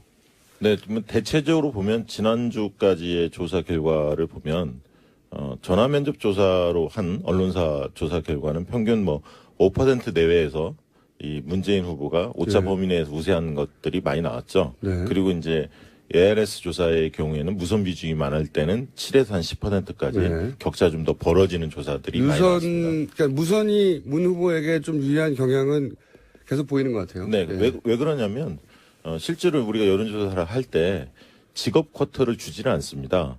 그러니까 예를 들면 여성이라 하더라도 30대 여성을 잡을 때, 40대 여성을 잡을 때 가정주부냐 직장 여성이냐 차이가 있거든요. 그렇겠죠. 그런데 그 부분은 우리가 잡지는 않습니다. 때문에 문 후보 같은 경우는 조사를 해보면 여성층에서 안 후보에 비해서 안철수 후보에 비해서 우위에 있습니다. 우위에 있는데 가정주부만 대상을 놓고 보면 가정주부에서는 오히려 안 후보가 우위에 있거든요. 왜 그러냐면 50대 60대 가정주부님들은 문재인 후보보다 안철수 후보를 더 지지하는 성향이 뚜렷합니다. 그렇군요. 그런데 여성 전체로 보면 40대, 30대, 20대에서는 문 후보가 앞서고 있고 특히 직장 여성에서 상당히 많이 앞서고 있습니다. 때문에 직장 여성을 적정한 비율로 잡아줘야 하는데 그게 낮 시간대 유선 전화, 집 전화를 하면 잡히지 않겠죠. 그러니까 그렇기 때문에 나이 코트만 있기 때문에 나이 코트 그러니까 30대 여성 중에서도 예를 들어서 커리어 어머니냐 아니면 가정주부냐 그러니까 직업으로 분류하자면 유불리가 다 나뉘는데 유선을 많이 하게 되면은 아무래도 가정주부가 많이 잡혀서 그런 경향성이 나오게 된다. 네. 그 30대, 40대 가정주부에서도 문재인 후보가 앞서긴 합니다만 직장 여성들은 좀 더 차이가 벌어지는 것으로 저희는 보고 있고요. 그다음에 이제 화이트 칼라 같은 경우도 그렇죠. 화이트 칼라 같은 경우가 적어도 30% 이상은 표집이 돼야 정상적인데 예를 들면 1000명 조사하면 300명 이상은 잡혀야 정상적인데 실질적으로 낮 시간에 그 유선 전화, 집 전화를 중심으로 조사를 하면 그렇게 잡히지 않습니다. 밤에 오니까 귀가를 하기 때문에 무선 조사를 많이 하거나 아니면 그 낮 시간보다는 밤 시간대 조사를 많이 해줘야만이 화이트 칼라가 제대로 잡히는데 어제 발표된 YTN 조사의 경우에도 화이트 칼라 표집이 굉장히 적게 잡혔거든요. 그러니까 그럴 경우에 여론조사기관들이 그걸 보정하는 그건 이제 그럴 수는 없습니다. 직업에 대해서는 보정을 하지는 않습니다. 그러니까 성과 연령과 지역에 대해서는 보정을 하지만 직업에 대해서는 보정을 하지 않거든요. 그러니까 그런 부분들이 디테일하게 들여다보면 좀 전문가들은 볼 수가 있지만 일반 대중들이 볼 때는 숫자 모으니까요. 예, 유무선 비율 말고 또 한 가지 차이가 좀 보이는 부분이 뭐냐면 면접원이 전화를 걸어서 조사하는 방법하고 그다음에 이제 자동 응답을 해서 보통 ARS라고 보통 표현하죠. 이렇게 응답자가 버튼을 누르는 방식 사이 차이가 좀 보이는데요. 저 이제 지난 한 주간 조사들 보면은 아주 공통되진 않지만 면접원 조사인 경우에 그 문재인 후보와 안철수 후보의 격차가 좀 적게 잡히는 편이고 한 3에서 5% 정도. 그건 왜 그렇습니까? 그 부분 ARS 조사에서 격차가 좀 더 많이 나는 걸로 좀 나타나고 있는데 저는 이 부분은 그런 생각이 좀 들어요. 이게 여론조사를 통한 어떤 안철수 바람 이런 현상이 굉장히 그 논란이 되고 여론조사가 바람을 거꾸로 만들어냈다. 그러면서 이제 이 여론조사에 대한 관심이 최근에 굉장히 크게 높아졌고요. 그러면서 이게 그 ARS 조사의 경우에는 아무래도 본인들이 좀 이렇게 관여도가 있는 관심이 있는 분들이 많이 응답을 하거든요. 그러다 보니까 무응답 자체가 굉장히 적고 자기 후보를 확실히 찍어주려고 하는 그리고 강한 지지층이 많은 후보한테 조금 더 유리한 결과가 나올 수 있습니다. 그래서 이 문재인 후보 쪽이 좀 더 높게 잡히는 현상도 좀 있는 게 아닌가. 그러니까 오히려 거꾸로 과잉으로 잡혔다고 해석할 수 있는 거네요. 그런 뭐 큰 부분은 아니지만 격차가 조금 더 벌어지는 그리고 이제 문재인 후보 지지율이 과거에 비해서 훨씬 높게 나타나는 결과들이 몇 가지 있습니다. 40% 중반대까지 올라간 조사 이런 조사들을 보면 그런 현상도 일부는 개입된 게 아닌가 그런 생각 좀 듭니다. 그러니까 무선 ARS가 많으면 그 자기 지지하는 후보를 확실하게 지지한다고 표시하려고 하는 그런 욕구가 강한 사람일수록 더 많이 응해서 예를 들어 문재인 후보의 표 결속력이 더 강하다고 하니까 그래서 더 많이 응해서 그런 것이다. 네, 그렇게 지금 이상일 대표 말씀하시는 게 일리가 있습니다. 그렇군요. 일리가 있는데요. 그 전화 면접 조사의 경우에도 적극 투표층하고 그 단순 지지도 전체를 대상으로 한 지지도 간의 갭이 한 3%포인트 차이가 나거든요. 전화 면접이 왜 문재인 후보는 낮은 거죠 그러면 거꾸로? 그러니까 아까 얘기했듯이 부끄럽나요? 문재인 후보 지지를 전화를 표명하는? 소극적인 지지자들이 누가 있느냐 본다면 ARS 투표의 경우에는 홍준표 지지자들이 잘 응답을 열심히 합니다. 왜냐하면 면접원이 물어보면 홍준표라고 이야기하기가 좀 이렇게 샤이 홍준표 숨는 경향이 좀 있는데 기계음으로 하기 때문에 그렇게 누르는 경향이 있고요. 아까 말씀하셨듯이 정치 고관여층들이 응답을 많이 하기 때문에 지금 전화면접 조사에서도 아까 말씀드렸듯이 적극 투표층만을 놓고 보면 문재인과 안철수의 갭이 더 벌어집니다. 3% 이상이. 적극 투표층에서는 네, 그걸 보더라도 ARS 투표는 좀 더 적극적인 사람들이 응답하기 때문에 더 벌어질 수밖에 없는 그런 어떤 전화 면접에서 그게 격차가 줄어드는 거는 아직도 잘 이해가 안 됐어요. 줄어들었다기보다는 ARS 조사가 훨씬 그 격차를 크게 벌리는 효과를 나타내는 거죠. 그게 벌어진 거다. 그리고 이제 어느 후보를 지지하냐는 응답에서 그 소위 말하는 무응답증, 부동층이 굉장히 적게 잡히거든요. 한 자릿수 이내 잡힌 조사도 많고 ARS 조사의 경우에는. 근데 이제 이 면접원이 진행하는 조사에서는 보통 10% 중반대나 20%까지 아직도 부동층이 잡히는데 그런 차이들이 아마 ARS 조사에서 좀 더 각 후보 지지자들이 적극적으로 참여하면서 지지율 자체가 좀 약간 과포장되거나 내지는 부동층 굉장히 줄이는 효과가 있어서 좀 격차가 벌어져 있는 게 아닌가 싶어요. 실제 아마 표심은 전화면접 조사하고 ARS 조사 거의 중간 정도 있지 않나 저는 그렇게 보고 있어요. 그럼 5대5로 해야 되나요? 어떻게 해야 되나요? 아니 그게 아니라 해석을 하실 때 저는 뭐 예를 들면 지금 당장 오늘 투표라면 약 한 7%포인트 정도는 문재인 후보가 앞서 있는 거 아닌가. 평균으로 볼 때. 평균으로 볼 때. 그런 느낌이 듭니다. 그래서 이게 사실은 이제 방법론에 대한 차이를 가지고 굉장히 계속 관심이 있지만 여론조사가 사실 굉장히 많이 발표가 되거든요. 그래서 그렇죠. 이런 경우에 이제 후보 등록이 지난 주말에 있었는데 대선 후보 그 전 일주일 전에 그 안철수 후보가 급등하면서 과연 이제 골든 크로스가 일어날 것이냐 그렇죠. 이게 지난주에 관심사였죠. 최대 관심사였죠. 그 골든 크로스가 일어났다라는 것을 우리가 확증할 정도라고 할 때는 뭐냐면 후보 등록 시점 내지는 그 직후에 발표된 대부분의 여론조사에서 안철수 후보가 어떤 구도든 승리하는 걸로 나타날 때 이럴 때 우리가 이게 일어났다 이렇게 좀 판정을 하는데요. 이 청취자분들이 여론조사의 하나하나의 방법론 가지고 이건 정확한 거고 저거는 부정확한 거고 판정하시기 어렵지 않습니까? 그럴 때는 그래도 주기적으로 조사를 발표하는 곳들의 조사를 보시되 한 가지 또 다른 방법이 뭐냐면 평균을 좀 보시는 필요가 있는데요. 발표 시점이 아니라 조사 시점. 그러니까 한 며칠 정도 3, 4일 뭐 일주일을 한 2개 구간으로 나눠서 이 시점에 조사한 조사들을 다 놓고 봤을 때 각 후보의 평균치를 내보시면 그리고 이제 그렇게 하면서 한 가지 팁이 뭐냐면 왜 올림픽이나 이런 거 보면 이렇게 체조 같은 거 심사할 때 그 맨 위 점수랑 맨 아래 점수 빼고 평균 내잖아요. 그러니까 이게 여론조사도 좀 극단치나 이상치가 나올 수 있거든요. 그래서 좀 이상하다 싶은 거 아래의 걸 좀 빼고 평균을 내보시면 그렇게 트렌드를 보시는 것도 하나의 팁인데 그러면 이게 굉장히 좀 비슷하게 나오는. 미국에서 하면 그런 식으로 그 대선 예측한 적이 있었는데. 그럼 대표님이 보시기에는 지금 박 대표님이 보시기에는 지난 한 주의 평균은 7% 정도 문재인 후보가 우위에 있는 게 아니냐 총평하자면 하신다면 이 대표님이 보시기에는 지난 한 주의 총평을 해보자면 어떻습니까? 저도 그 후보 등록 전 일주일 시점의 조사에서 그 다자 양자에서 거의 이제 박빙이나 아니면 안철수 후보가 양자에서 상당히 이기는 흐름이 나타났었는데 지난 일주일 정도의 전체적으로 봤을 때는 문재인 후보가 대략 한 5% 정도 우위에 있는 흐름으로 좀 정리가 다시 된 게 아닌가. 조금 더 보수적으로 보시는군요. 예, 그 정도. 차이 없습니다. 별 차이 없는 것 같은데 일반 지지자들은 민감해요. 1%에.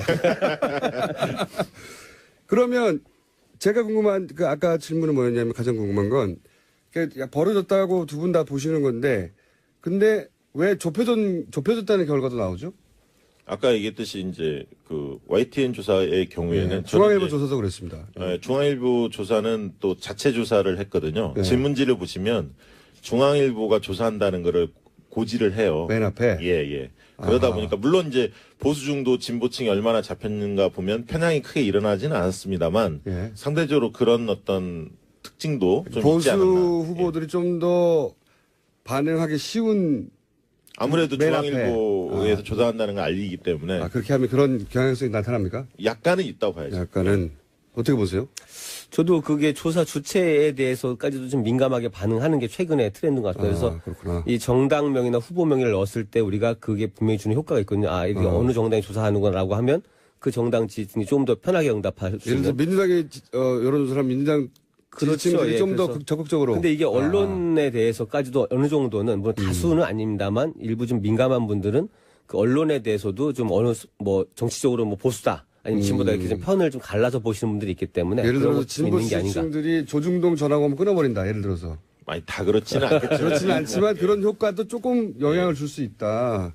그래서 그렇게 추세가 다르게 나올 수 있다. 뭐 그것도 하나의 뭐. 그리고 뭐 중앙일보 조사에서는 이제 유선 전화 투입률이 조금 다른 조사보다는 좀 높았고요. 그리고 응답률이 상당히 높아서 30%를 넘었거든요. 응답률이. 그래서 그런 부분들, 그 부분은 뭐 아직 그 조사기관 쪽에서 명확히 어떤 뭐 설명을 요구하거나 설명해 놓은 게 없기 때문에 저희가 이제 판정하기는 어렵습니다만 다른 조사들에 비해서는 상당히 응답률이 높은 조사였던 것 같습니다. 그러면은 응답률이 높았던 이유는 중앙일보기 때문에 보수 유권자층이 훨씬 적극적으로 응해서 그런 건가요? 아니면 다른 이유도 있을 수 있나요? 다른 이유도 있을 수도 있죠. 예를 들면 조사를 계속 했던 그 DB들을 가지고 있거든요. 기존 DB들을 가지고? 예, 그게 뭐 10만 명이 됐든 뭐 100만 단위가 됐든 갖고 있을 수도 있는데 그건 모릅니다. 실제로 RD들이 100% 잘 적용해서 그게 콜백 시스템 같은 걸 여러 번 해서 그 응답률을 높였는지 아니면 기존에 뭐 예를 들면 중앙일보가 굉장히 많은 DB를 가지고 있다면 조사에 응답했던 그 DB를 중심으로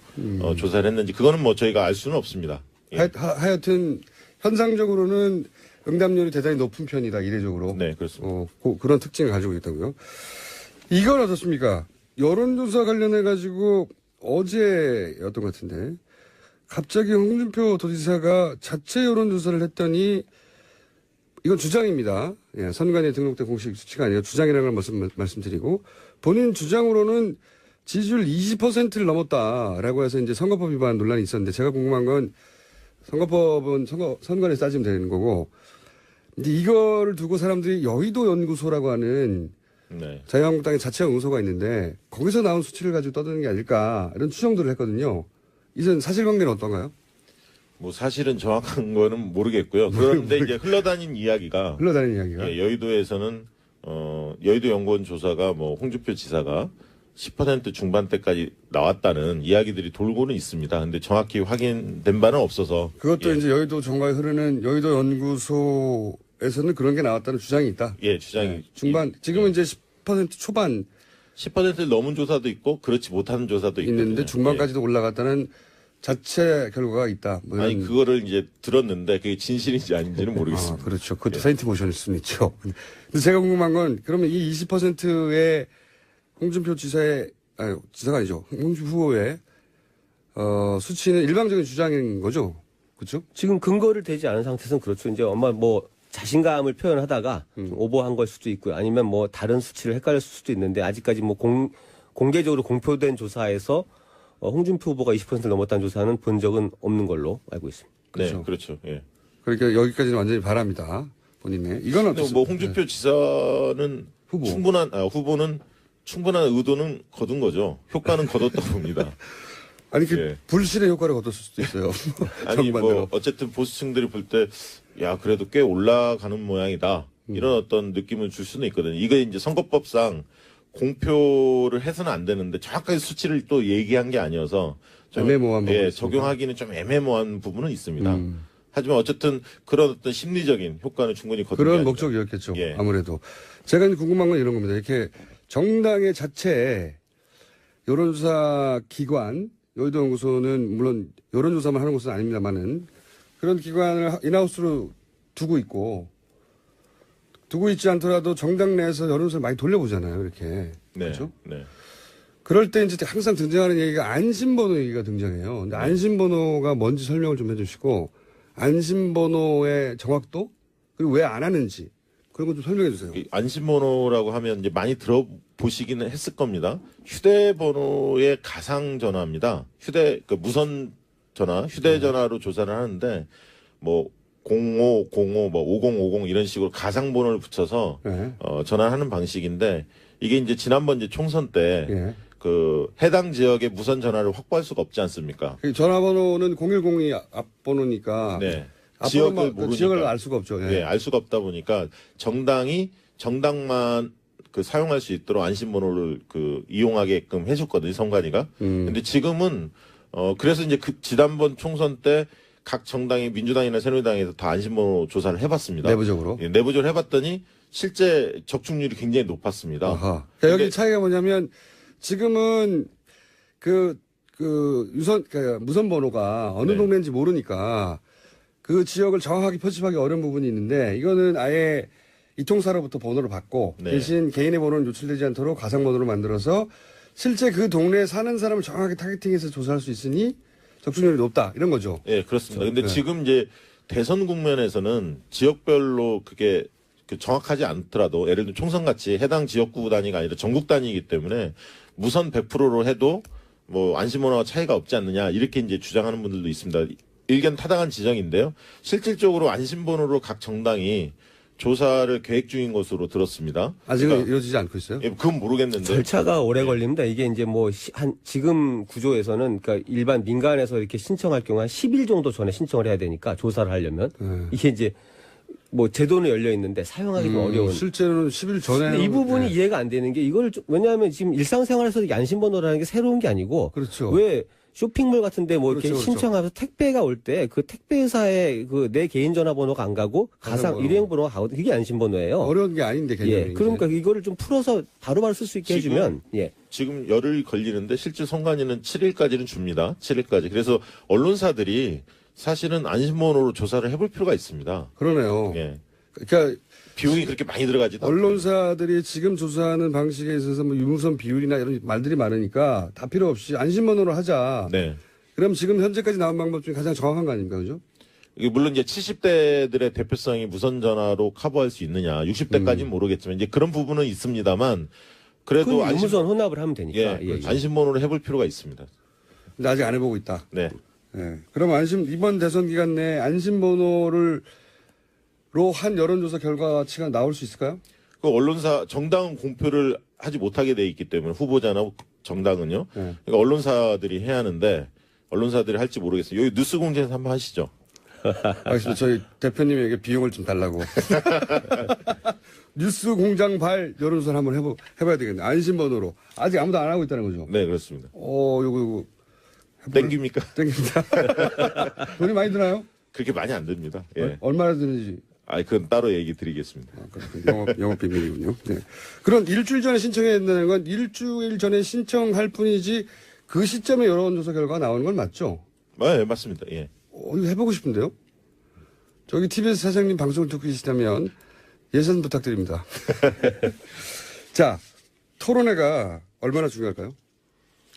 지난번 한번 해봤잖아요? 네. 그것이 미친 여파로 비추어 보건데 이번 앞으로 남은 토론회가 여론에 미칠 저는 상당히 클 거라고 봅니다. 이게 이제 이번에는? TV 토론이 별다른 사실 지지 후보를 바꾸는 별 영향을 안 준다라는 속설이 많지만 네. 이번 대선의 특성이 그렇고요. 그리고 이제 각 후보를 둘러싸고 이제 토론 전에 여러 가지 쟁점들이 벌어지지 않습니까? 네. 지금 어제 오늘 사이에만 해도 뭐 각 후보마다 네. 여러 이슈들인데 이런 이슈들이 다 TV 토론을 통해서 공식적인 검증, 네. 공개적인 답변 요구가 들어가고 거기에 대해서 어떻게 설명하고 답변 이런 것들이 다시 재생산되기 때문에 저는 네. 이 TV 토론을 기점으로 그 전체 후보들을 좀 이렇게 평가하는 자리가 계속 이어지지 않겠나 해서 이번에 상당히 중요할 거라고 저는 생각합니다. 내년 선거에 비해서 굉장히 중요할 것이다. 네, 저도 뭐 비슷한 의견입니다. 그러니까 실질적으로 태도를 자기 지지하는 후보를 태도를 바꿔서 다른 후보를 지지하는 경우는 그렇게 많지는 않습니다. 그렇죠. 한 1%, 뭐 3% 이 정도 옮겨 다닐 것 같고요.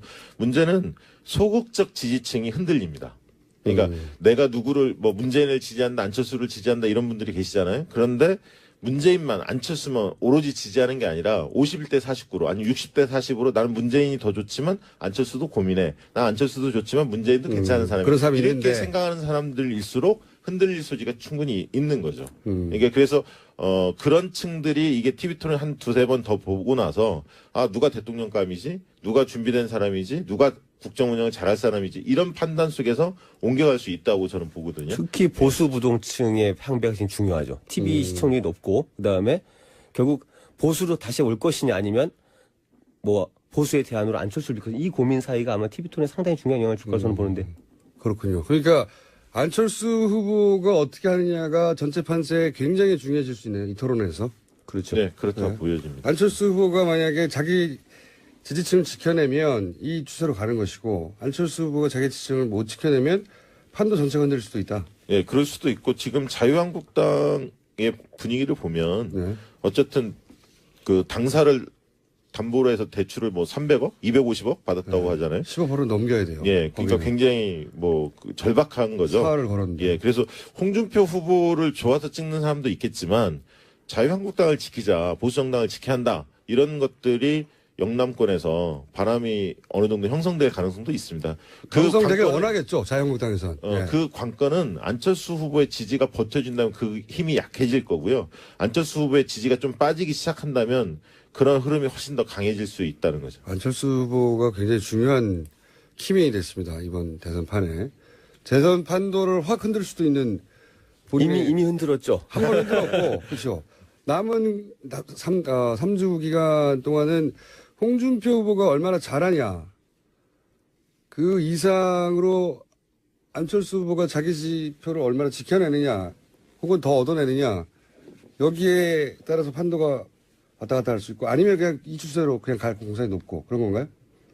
그렇죠. 뭐 내용상 양자구도, 양강구도를 그대로 가져갈 건지 아니면 보수가 다시 3분지기 형태로 나뉠 건지가 아마 그 판가름이 TV 토론 이런 것들 통해서 나올 것 TV 같습니다. 토론도 그렇고 구도 싸움이 지금 치열하죠, 사실은. 왜냐하면 안철수 후보의 경우에는 구도를 과거 대 미래, 통합 대 패권, 자수성가 대 무능한 상속자, 원래 이렇게 상정하지 않았습니까? 무능한 상속자, 이렇게. 예. 예. 근데 이제 자수성가 부분은 좀 깨지는 것 같고요. 왜냐하면 그것은 금수저 논란들이 좀 있었죠. 유치원 발언 때문에. 그래서 그 축은 조금 깨지는 것 같고 중심축을 과거 대 미래, 통합 대 패권인데 최근에 이제 통합의 얘기를 그렇게 많이 꺼내지는 않고 있습니다. 왜냐하면 민주당도 적당하게 통합된 이미지가 보이죠. 그것도 있고 예. 또 이 흔히 얘기하는 적폐 세력과 연대, 정권 연장 세력과 연대 아니냐 이런 어떤 논란들이 좀 있다 보니까 이 통합이 한쪽에서는 좋아하지만 한쪽은 또 싫어할 수도 있기 때문에 이 부분들에 대해서 조금 수그러들었고요. 그리고 또 한편으로는 이제 문재인 후보 쪽에서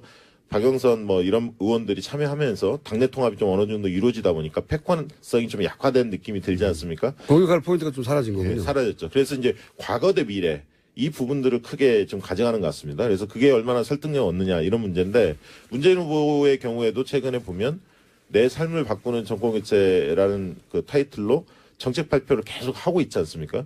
그래서 이제 과거에 어떤 적폐청산 이것만을 강조하는 게 아니라 생활 체감형 정책을 통해서 변화를 추구하는 느낌을 좀 주고 있기 때문에 과연 과거 대 미래 프레임 게임에서 안철수 후보가 굉장히 우위를 계속 거둘 수 있느냐 이 부분도 좀 관심 포인트입니다. 지금 문자 중에 이런 게 있습니다. 여론조사 기관의 직원들이 언변이 이 정도인가요? 수준이 낮다는 거죠. 두 분에 대한 칭찬인 거예요. 그렇군요. 놀랍네요, 막. 예, 이분들은 대표 이런 분들입니다. 그러니까 대표했겠죠. 네. 그러면 마지막 질문인데요. 안철수 후보 사이드에서 여기서 치고 올라갈 모멘텀은 어디서 찾아야 됩니까? 저는 결국 이런 통합이라는 것의 어떤 구체적인 실현 가능성 이런 것들을 좀 폭넓게 보여주는 것이 필요한 게 아닌가 저는 개인적으로 그런 생각이 좀 드는데요. 뭐 그동안 많은 이제 이야기가 있었지만 연대나 통합이라는 것이 말만 무성하지 실질적으로 과연 되겠느냐 뭐 각자 다 자기 이익과 자기 정당의 이익만 뛰는 게 아니냐라는 그런 흐름 속에서 안철수 후보가 사실은 이제 강자가 됐잖아요. 예. 이제 강자가 된 상태에서 적어도 이 연대 가능한 모든 세력들을 실제적으로 포용하는 모습을 보인다라고 하면 그런 의지의 어떤 진정성 이런 것들이 한 번 더 부각될 수 있죠. 근데 지금은 뭐 일단 독자 노선 속에서 그냥 모든 세력이 이렇게 옳다고 와라. 끌려 네. 들어오길 바라고 있는데 그런 네. 형태 갖고는 좀 아마 바람을 일으키기 좀 어려울 것 같은데. 알겠습니다. 그러면 두 분이 근데 저희가 오늘 조사 계열을 발표를 하려고 해도 숫자를 말하는 게 없어요. 그래서 조사 계열을 드릴 게 없고 예. 두 분이 그러면 이번 주는 7% 5% 말씀하셨는데 다음 주 이 시간에 나왔을 때 그 수치가 어떻게 변했을지 예언하시고 끝내죠. 실력이 드러나겠지 그때. 그때도 조사 기관마다 다 다를 걸요. 아니 그 아마. 평균치를 말씀하세요. 평균치를. 자. 먼저 하시죠. 네, 저는 다음 주까지는 한 번 더 관망세 할 것 같습니다. 5% 그대 정도 5% 유지. 예, 격차할 것 추세 같습니다. 유지. 네, 저도 뭐 다음 주까지는 오늘 이제 7% 얘기를 했는데 뭐 8% 정도? 아 조금 더. 예, 조금 더 벌어진 거예요. 네. 하나만한 얘기 드렸습니다. 오늘 여기까지 하겠습니다. 지금까지 박시영 윈즈코리아 컨설팅의 부대표님 그리고 이상일 아젠다센터의 대표님이었습니다. 감사합니다. 네, 감사합니다.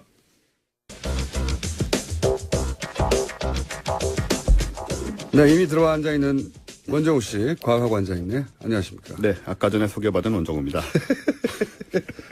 저희가 너무 숨가쁘게, 네. 예, 뭐 양자구도라고 해서 양당의 그 공방 중계하고, 그리고 또 이게, 선거 공식 기간으로, 운동기간으로 들어가다 보니까, 원래 저희가 기계적 균형하고 굉장히 먼 방송인데, 네. 선거법 때문에 또 대단히 기계적 균형을 맞춰줘야 돼요. 네. 이쪽 한번 하면 저쪽 꼭 한 번 해야 되고. 그래서 이제 예전처럼 놀 시간이 없어요.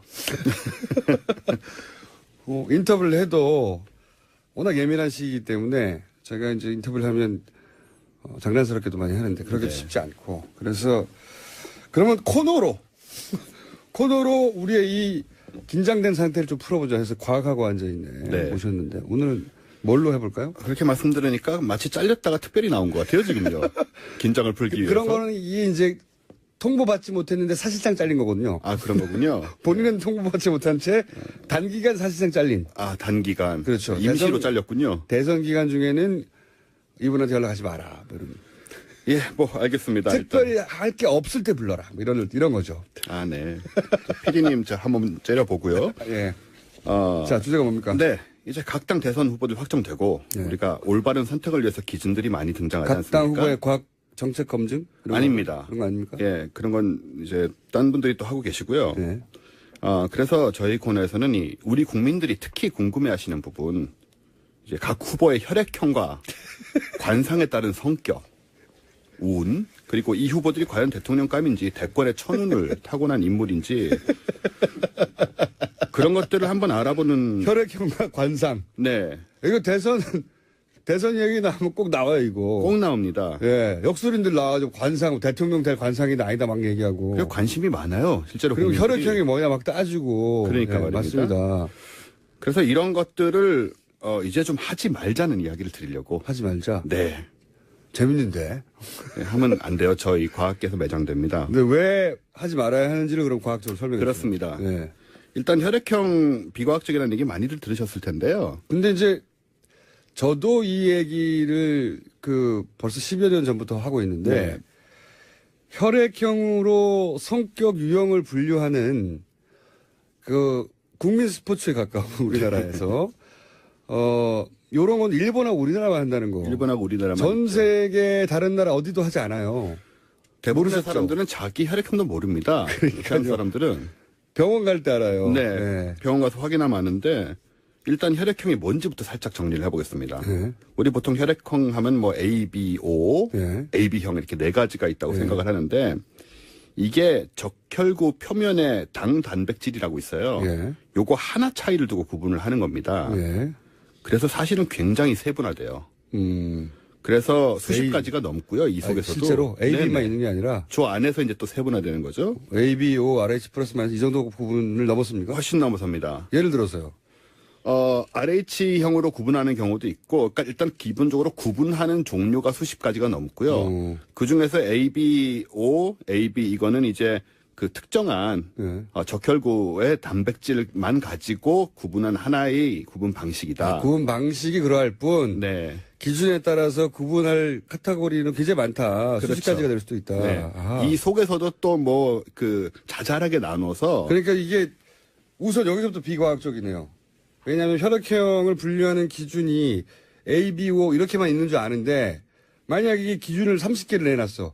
그러니까 성격 유형을 30개를 내놔야 돼 이제 그러면. 다 기준마다 다 얘기가 다를 거고요, 보나마나. 예. 이게 그래서 심지어 혈액형으로 지문처럼 개인의 신원을 확인할 수도 있어요. 각자의, 그러니까는 70억이 다 같은 각자의 A형이어도 혈액형을 갖고 있다. 라고 봐도 과언이 아닙니다. 70억개가 있다. 예, 그렇게 말해도 과언이 아닐 정도로 다 달라요. 사람들이 일단 A형 하면 다 똑같은 줄 아는데 그게 아니네요. 아닙니다. 그것도 아니고요. 그러니까 이런 식으로 규정이 조금 더 구체적으로 얘기해 보세요. A형인데 예를 들어서 안에 들어가면 뭐 단백질이 네모나게 생겼다든지. 그런 건까지 제가 모르고요. 그럼 모르고. A형만 해도 A5형이라고 이제 O가 붙는 형이 또 따로 있잖아요. 그렇죠. 그런 것들이 또 다 차이가 나고요. 일단 그것만 해도 우리가 잘 모르는데. 일단 분류표가 잘못됐다. 예, 분류가 우리가 이렇게 분류하듯이 그렇게 칼로 나눠지는 게 아니라는 겁니다. 오케이. 그리고 또 문제는 뭐냐면 이제 사람의 성격은 우리가 뇌에 의해 결정된다고 봐야 되지 않겠습니까? 그게 이제 통설이죠. 과학이죠. 네. 네. 근데 뇌에는 뇌 관문이란 게 있어요. 예. 요거는 혈액이 직접 뇌에 닿지 않게. 왜냐하면 혈액 안에 뭐 박테리아도 있고 이것저것 나쁜 것도 많습니다. 영양소만 통과하는 필터입니다. 뇌 안으로는 혈액이 안 들어가요. 그래요? 네. 그래서 혈액형이 진짜 성격에 영향을 미치려면 뇌에 들어가야 되는데 피가 닿아야 되잖아요. 피가 안 닿는다. 안 닿고 지나가고 영양소만 빠져나가요. 이거 또 과학적이네. 네. 그러니까 뇌 피가 안 닿는답니다. 뇌 피가 안 닿습니다, 여러분. 네. 그래서 뇌를 꺼내가지고 뇌만 다 이제 껍질 다 빼내고 뇌만 싹 자르면 안에 피가 안 나요. 그렇죠. 네. 해부하는 장면들 보면 네네. 뭐랍니까? 그 액이 빨갛지가 않죠. 예. 예. 겉에만 이제 피가 도는 거죠. 아, 그렇구나. 그렇습니다. 성격에 영향을 미치려고 피가 침투하려고 해도 필터링이 된답니다, 여러분. 네. 예, 이런 식의 혹여라도 문제가 혈액 속에 그런 성분이 있다 손 치더라도 걸러져 버린다. 못 들어가는 거죠. 못 들어간다. 네. 블로킹 된다. 과학적이에요. 좋았어요. 그래서 그리고 또 한편으로는 그럼에도 불구하고 우리가 이 통념이 있으니까 이번에 이제 각 당 대선 후보들하고 제가 혈액형을 한번 맞춰봤어요. 우리 통설에 따라. 네.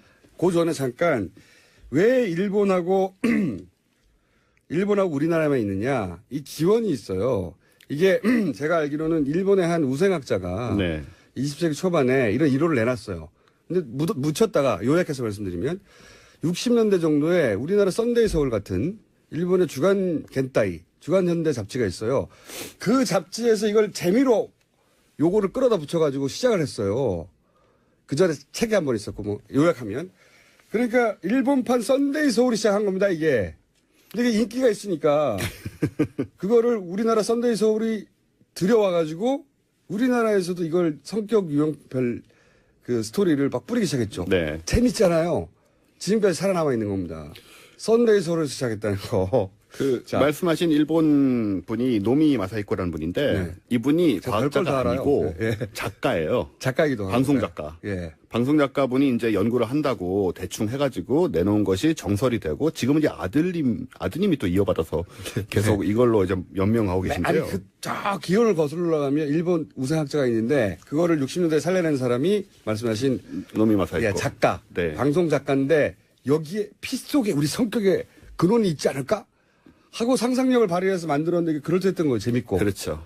그래서 잡지사가 그거를 표로 만들어 시키기 시작했고 그게 이제 당시 우리 잡지가 일본 잡지를 많이 베꼈기 때문에 재밌는 코너니까 베껴가지고 네. 뿌렸더니 인기가 좋아. 계속 퍼져나가서 하나의 정설처럼. 아까 말씀하신 그 일본 우생학자 경우도 네. 이것을 혈액형 통계로 일본인 중에 A형이 많다는 이유를 들어서 한국인과 비교를 했습니다. 네. 그래서 한국인이 A형이 적기 때문에 서양인들이 A형이 많거든요. 네. 일본 사람들이 서양을 많이 따라가려고 했으니까 그래서 한국인의 열등함을 주장하기 위해서 쓰인 게 혈액형 성격론이에요. 우리가 이걸 쓰면 안 되는 거예요, 적어도. 네. 그런데 우리랑 일본만 쓰고 있습니다, 지금. 네. 어떻게 이거는 가십으로 시작한 게 마치 과학처럼 그렇습니다. 받아들여지고 있다. 그런데 대선 후보하고 연결해 보자면 네, A형에는 홍준표, 유승민 후보가 있습니다. A형에. 예. 이 A형의 특징은 꼼꼼하고 성실하다. 근데 이 두 사람들이 꼼꼼하고 성실하잖아요. 근데 나머지 한 사람의 경우에는 우리가 적어도 홍준표 후보가 이미지는 꼼꼼합니다. 성실한가요? 그렇게는 잘 모르겠어요. 좀 아시잖아요, 개인적으로. 그렇죠. 네. 적어도 이미지가 안 맞는다. 그리고 이 A형, 꼼꼼하고 성실한 A형에는 도널드 트럼프가 포함이 됩니다. 우리가 통상 도널드 트럼프 같은 그 캐릭터는 O형, 막 거침없고 이런 것 그렇죠. 같은데. 그럴 것 같은데 예. 아니고요. 예. 그 다음에 문재인, 심상정 후보가 B형인데요. 예. B형의 설명은 개성은 있지만 다혈질이고 바람둥이다. 심상정 후보 바람둥이. 문재인 후보도 문재인 후보 바람둥이. 너무 멀잖아요. 다혈질도 보여준 적이 없고 예. 바람을 핀다는 얘기도 들어본 적이 없고 물론 숨어서 필 수 있지만 그거는 뭐 예. 바람이라는 게 그런 거죠. 심상정 후보가 폐락형 때문에 숨어서 필 수도 있다. 네. 그다음에 안철수 후보가 AB형인데 A형. 사실 L병이 욕을 많이 먹잖아요. 우리나라에서는 왜 그런지 모르겠지만 하여튼. 네. 이게 뭐 오락가락 한다오니 뭐 4차원 성격이다. 예. 뭐 예술하는 분들이 AB형이 많다느니 뭐 이런 식으로. 예, 창의적이라는 얘기도 하고요. 그런데 누가 옛날에 AB형이었냐면 노태우 전 대통령이 AB형입니다. 그래서 예술학원 뭔 분인 것 예, 같은데. 무슨 창의성을 정치든 어느 분야에서든 보여준 적이 있는지 저는 상당히 의문스럽고요. 일단 혈액형은 전혀 증명된 바가 없을 뿐만 아니고 이 반대 증거가 있어요. 반대 증거요? 예. 우리 백혈병 같은 걸로 골수 이식을 하는 경우가 있죠. 예. 골수 이식을 하면 혈액형이 아예 바뀌는 수가 있습니다. 사람 혈액이 바뀔 수도 있어요. 혈액형이 안 맞아도 골수 이식은 되거든요. 오. 예, 면역을 거의 뺀 상태에서 그렇다면 하기 그럴 때문에 경우에는 성격도 바뀌었는가? 전혀 안 변하죠. 이런 게 이제 아주 과학적인 볼수 반대 이식을 자리에. 했는데 다른 사람이 되느냐? 전혀 안 됩니다. 볼수만 살아날 뿐이다. 아무 상관없습니다. 네. 그런 반증도 있다. 이런 문제들이 있고요. 그 다음에 시간이 조금 남으니까 관상 얘기를 해보자면 관상을 본격적으로 시작하기에는 1분밖에 안 남아가지고 그렇죠. 오늘 네. 맛배기만 하고 네. 관상 부분은 다음 주에 다음 시간에 해볼까요? 네. 자, 관상의 그 맛배기로 어떻게 과학적으로 접근해 볼 수 있습니까? 일단 제 얘기 하나만 드릴게요. 예, 본인 관상이요? 예. 제가 이게 코가 복코라고 해서 예, 복코. 한 17년 전쯤에 제가 재미 삼아서 점쟁이한테 간 적이 있어요. 예. 역술인에게. 여러분들이 그 코를 복코라고 다들 칭찬했다. 네. 예. 그리고 그런데 이 지난 코 17년간 삶이 어땠습니까? 이 코라고 한다면 이제 그 얘기를 드리려고 하는데요. 예. 이 코면은 30대 중후반이면 부자 준재벌에 달하는 부자가 된다고 제가 30대 초반에 딴지 다닐 때요. 그때 듣고는 내심 기대를 했죠. 네. 내심 기대를 했는데 제가 만약 그렇게 됐다면 지금 아침에 라디오 나와가지고 15분 하느라고 이렇게 제가 이분의 17년 삶을 아는데 굉장히 어려웠어요. 30대를 압니다. 어려웠습니다. 네, 앞으로도 준재벌이 될 가능성은 전혀 없습니다. 네, 자기 할 거리면 굉장히 힘들었습니다, 이분. 지금이 가장 잘 나가는 거예요. 50이 다 돼가는데. 자, 역술인 여러분이 이제 복코라고 했는데, 네, 항의를 안 됩니다. 하셨고, 다음 주에 조금 더 다뤄보겠습니다. 네.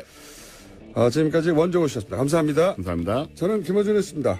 내일 다시 뵙겠습니다. 안녕.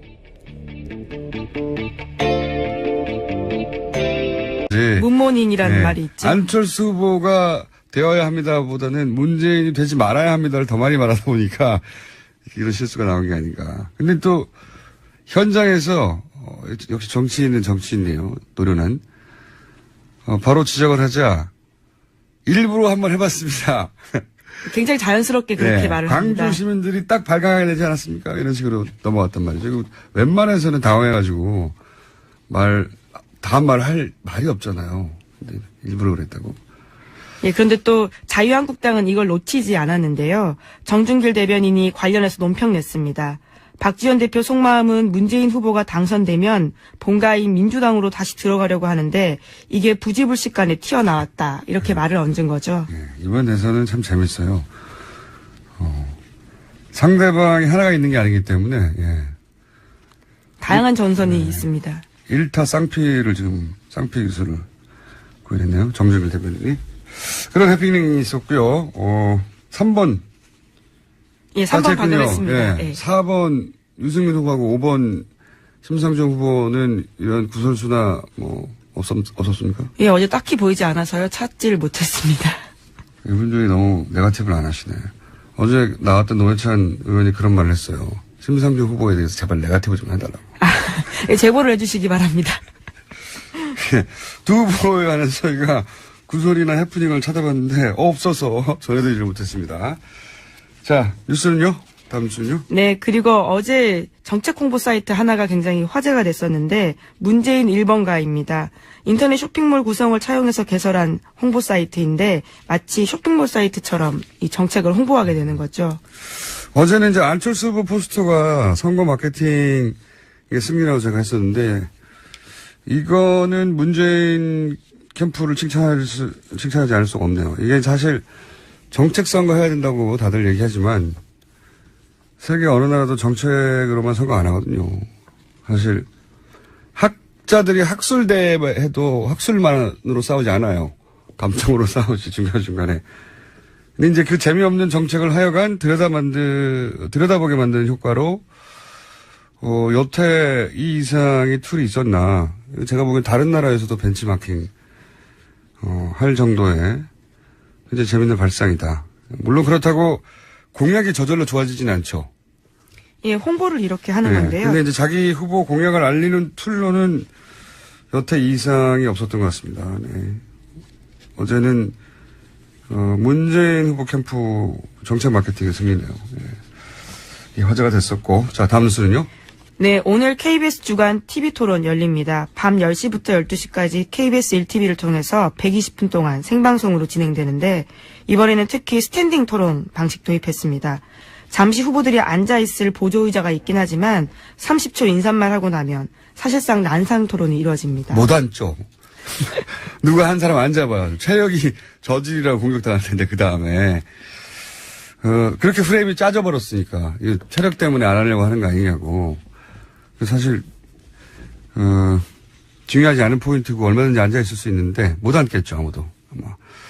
이 토론회가 통상은 지지율에 극적인 영향을 안 미치거든요. 후보가 다 결정 다음에 마지막 순서로 보통 이런 중요한 토론회가 있기 때문에 이미 후보를 결정한 사람들이 감정이입을 한 채 네 편, 내 편 나눠서 보니까 크게 영향을 미치지 않는데 이번에는 이제 기간도 짧고 자기가 지지할 후보가 정말로 어떤 후보인지 알 시간이 너무 부족하기 때문에 이 TV 토론회를 자기가 지지할 후보를 골라내는 시간으로 삼아야 되겠다고 생각하는 유권자들이 많은가 봐요, 이번에는. 지난 1차 토론 이후로, 지지율이 약간씩 움직이는 걸 보면요. 예. 이번에는 토론회가 예년에 비해서 상당히 중요한 역할을 하겠다. 근데 또 재밌습니다, 보고 있으면요. 굉장히 다양한 설전이 오고 가는데. 2012년은 박근혜 후보하고 문재인 후보, 사실상의 양강구도 속에서 토론회 형식 자체가 토론회를 할 수 없었죠. 사실상. 예. 자유 토론이 사실상 이루어지지 거의 않았기 때문에 그땐 토론회를 할 수 없었어요. 횟수도 없었고, 얼마 없었고. 그리고 두 후보가 그 양강구도 형성은 굉장히 오래됐기 때문에 지속적으로 후보로 이미 오래전에 자기 후보를 결정한 상태의 토론을 봤는데 이번엔 좀 다르다는 거죠. 그래서 이 토론회가 판세를 완전히 뒤집지 못해도 요동치게 할 소재로 작용할 가능성이 상당히 높다. 그래서 이번 토론회는 시청률도 높고 토론회 이후의 반응도 굉장히 뜨거울 것 같습니다. KBS가 3번 하나요? 예, 아니, KBS 오늘 한 번 하고요. 이제 나머지 토론회가 4번이 선관위가. 남아있습니다. 선관위 3번이 있고, JTBC가 한 번 있습니다. JTBC가 한 번 예. 있군요. JTBC가 마지막인가요? 아니요, 중간입니다. 선관위가 제일 마지막입니다. 선관위는 정치, 경제, 사회로 나눠서 하거든요. 그렇군요. 형식도, 지난 SBS 토론회는 형식도, SBS. 안녕하세요, 김호준입니다. 지난 월요일 아베 신조 일본 총리는 한반도 유사시 일본으로 피난민이 유입될 경우 보호해야 할 사람을 스크린하는 방식으로 대응하겠다고 말했습니다. 그러니까 한반도에 전쟁이 나면 일본은 피난민을 가려서 받겠다는 겁니다. 최근 부인 아키의 스캔들로 떨어진 지지율을 만회하기 위해 한반도 전쟁 위기설을 이용하는 건데요. 만약 일본 대지진으로 인해 피난민이 발생하면 우리 정부가 일본 피난민은 가려서 받겠다고 미리 발표를 했다. 이랬다면 아마 우리 국민들로부터 먼저 지탄을 받았을 겁니다. 최소한의 양식도 없는 발언이니까요. 그런데 아베 정부가 지금 그러고 있습니다. 이게 나라냐 하는 시간 몇 년 보내고 났더니 이웃에게 별말을 다 듣습니다. 새로 탄생할 새 정부는 아베 정부와 박근혜 정부가 맺었다고 하는 위안부 협상 반드시 원점으로 되돌려놓기 바랍니다. 김호준 생각이었습니다.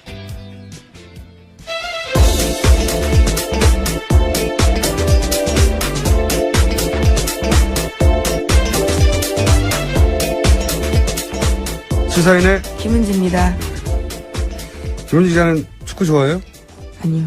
네. 제가 축구 광인데 요즘 챔피언스 리그 한참인데 이걸 못 보다니요. 이 시간에 하나요? 이 시간에 하는 게 아니고 이제 중요한 경기가 8강 경기가 좀 전에 끝났는데 예. 여하간 잘 모르시니까 네네. 넘어갔죠. 너무 모르네요.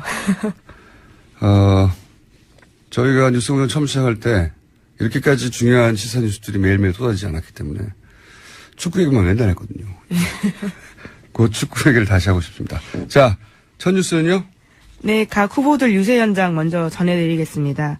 더불어민주당 문재인 후보는 어제 국민의당 안철수 후보를 겨냥해서 호남을 정치적으로 이용하고 있다, 이렇게 비판했습니다.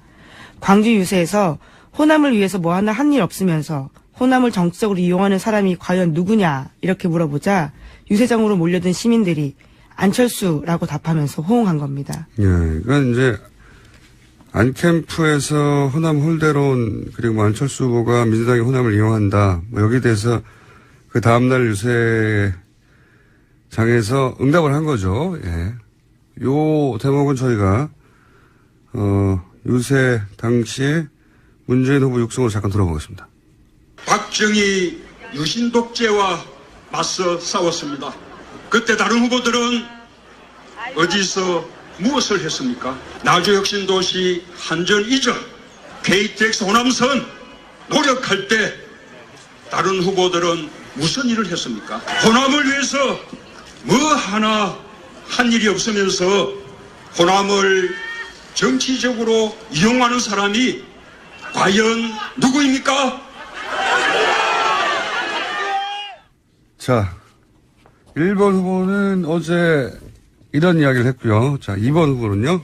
네, 홍준표 후보는 어제 부산과 울산을 찾았습니다. 그러면서 문재인, 안철수 후보 동시에 공격했는데요. 문재인을 찍으면 누가 대통령이 된다? 김정은 이렇게 대답을 했고요. 또 안철수 찍으면 누가 대통령이 된다? 거기 있던 사람들이 박지원이라고 하자 그렇죠라고 대답한 겁니다. 네. 자, 이것도 홍준표 후보가 유세 현장에서 했던 이야기들 중에 일부 저희가 들려드리겠습니다. 문재인이가 대통령 되면 이 나라 대북 정책을 정하는 대통령은 김정은이다. 안철수가 대통령이 되면 대북 정책을 정하는 사람은 박지원 대통령이 됩니다. 거기 국민의당에 여의도 요물이 한 사람 있어요. 네. 이거는 지금 1, 2등이 아니기 때문에 2번 후보가 1등도 공격해야 되고 2등도 공격해야 되는 상황인 거죠. 네. 그중에 안철수 찍으면 박지원 상황 된다. 그리고 문재인 찍으면 문재인 후보는 1등이기 때문에 북한이 친북 정권이 될 것이다. 이런 공격인 거죠. 예. 안철수 찍으면 박지원 된다는 공격에 대해서 박지원 대표가 뭐라고 하고 싶을 텐데, 애초에 누구 찍으면 누구 된다 공방이 박지원 대표의 워딩에서부터 시작해가지고. 네, 홍준표 찍으면 문재인 된다였죠. 자, 이런 이야기가 유세 현장에서 2번 후보에서 있었습니다. 이제 3번 후보. 네, 안철수 후보는 어제 대전 현충원에 들러서 참배하면서 안희정 지사의 통합 정신을 안철수가 함께 실현하겠다. 이렇게 충청 표심에 호소했습니다. 또 대구로 넘어가서는 안보 대통령 되겠다면서 보수 표심 공략했는데 북한이 저를 두고 차악을 선택하는 것이라고 했기 때문에 김정은 정권이 저를 두려워하고 있습니다. 이렇게 이야기했습니다. 네. 이게 이제 저게 노회찬 의원도 그래요. 네거티브가 너무 없다 우리 당에. 우리 후보를 좀 네거티브를 해다오. 네거티브 해주세요. 네, 그러니까. 네거티브 플리즈. 유승민 후보에 대해서도 마찬가지로? 아니 저희는 네거티브를 바라는 건 아닌데 네. 관심을 바라죠. 아니 그러니까 관심이 꼭 좋은 것만 있는 건 아니잖아요. 그러니까 무슨 관심이라도 필요할 때 아닙니까? 근데 저희는요 솔직히 말해서 저도 좀 모범생 컴플렉스가 있는 건지 좋은 관심은 좋은데 네거티브 관심은 노 땡큐예요. 그래요? 네. 네거티브 관심이라도 저는 필요한 때라고 봅니다. 관심이 아직도 선거판에 그런 물이 덜 들었나 봐요, 저도. 인터넷에 유명한 격언이 있지 않습니까? 무풀이 가장 무서운 거라고. 네, 무풀이 무서워. 자, 그리고 아예 무풀은 아니에요. 당 내에서 네거티브가 나와요. 당 내에서. 네, 맞습니다. 이종구 선대 부본부장, 게다가 선대본부라는 게 결국 후보를 당선시키자고 하는 건데, 부위원장인가요? 부본부장인가요? 부위원장. 네, 부위원장. 부본부장보다 훨씬 높은 겁니다. 그래요? 최고 높은 거예요. 그러니까 유승민 후보를 당선시키는 책임을 진 최일선에 서 계신 분이 후보가 등록하자마자 사퇴하고 안철수 후보를 지지 선언해야 된다 이런 맥락의 말을 했잖아요. 보도가 크게 됐어요. 제가 정치 연륜이 길지는 않지만 하여튼 제 머리 털나고 듣도 보도 못한 아주 저질 총질이에요. 저질. 같은 당에 있으면서 저질 총질이라고. 아니 근데 이거는 바른정당을 지지하지 않는 분들조차도 이건 첫날부터 이런 얘기를 하는 건 심하지 않나? 다들 좀 이건 너무하다. 정말 해도 너무하다. 굉장히 문자 폭탄이 거의 오고 있어요. 이종구 의원에게요? 아니면은 바른당 모든 의원들에게? 이종구 의원을 저대로 왜 두느냐. 바른정당의 지지자들로부터? 바른정당 자기 지지자 아니라고 하는 문자들도 있어요. 하지만 이건 좀 너무하지 않냐. 그렇죠. 이거는 지지 후보하고 상관없이 이건 너무 결례인데 자기 후보에 대해서? 네. 첫날부터? 네. 당내에서 분위기는 어땠어요? 이 말 보도된 직후에. 당내에서 이제 막 진화에 나서죠. 네. 어제도 보면은 정병국 우리 초대 대표 아니에요, 네. 당대표. 그리고 이제 선대위원장이시잖아요. 네. 그 선대위원장이 나서가지고 이거는 안 된다. 이건 말이 안 되죠. 네. 그다음에 심지어 이제 김무성 의원까지 어제 나서서 진화를 한 걸로 그렇게 알고 있습니다. 진화가 되나요, 근데? 이미 말은 나와버렸는데. 그러니까 이제 이런 일을 하지 말고 열심히 잘해보자. 이런 거죠. 실제 분위기는 어때요? 그러니까 제 말은 뭐냐면. 분위기는 굉장히 격앙이에요. 이제 당협위원장이라는 게 각 지역 사령관들이잖아요. 그렇죠. 예를 들면 서초구 하면 서초구에 이제 저희 당 사령관이 둘이 있거든요. 갑을 네. 이런 식으로.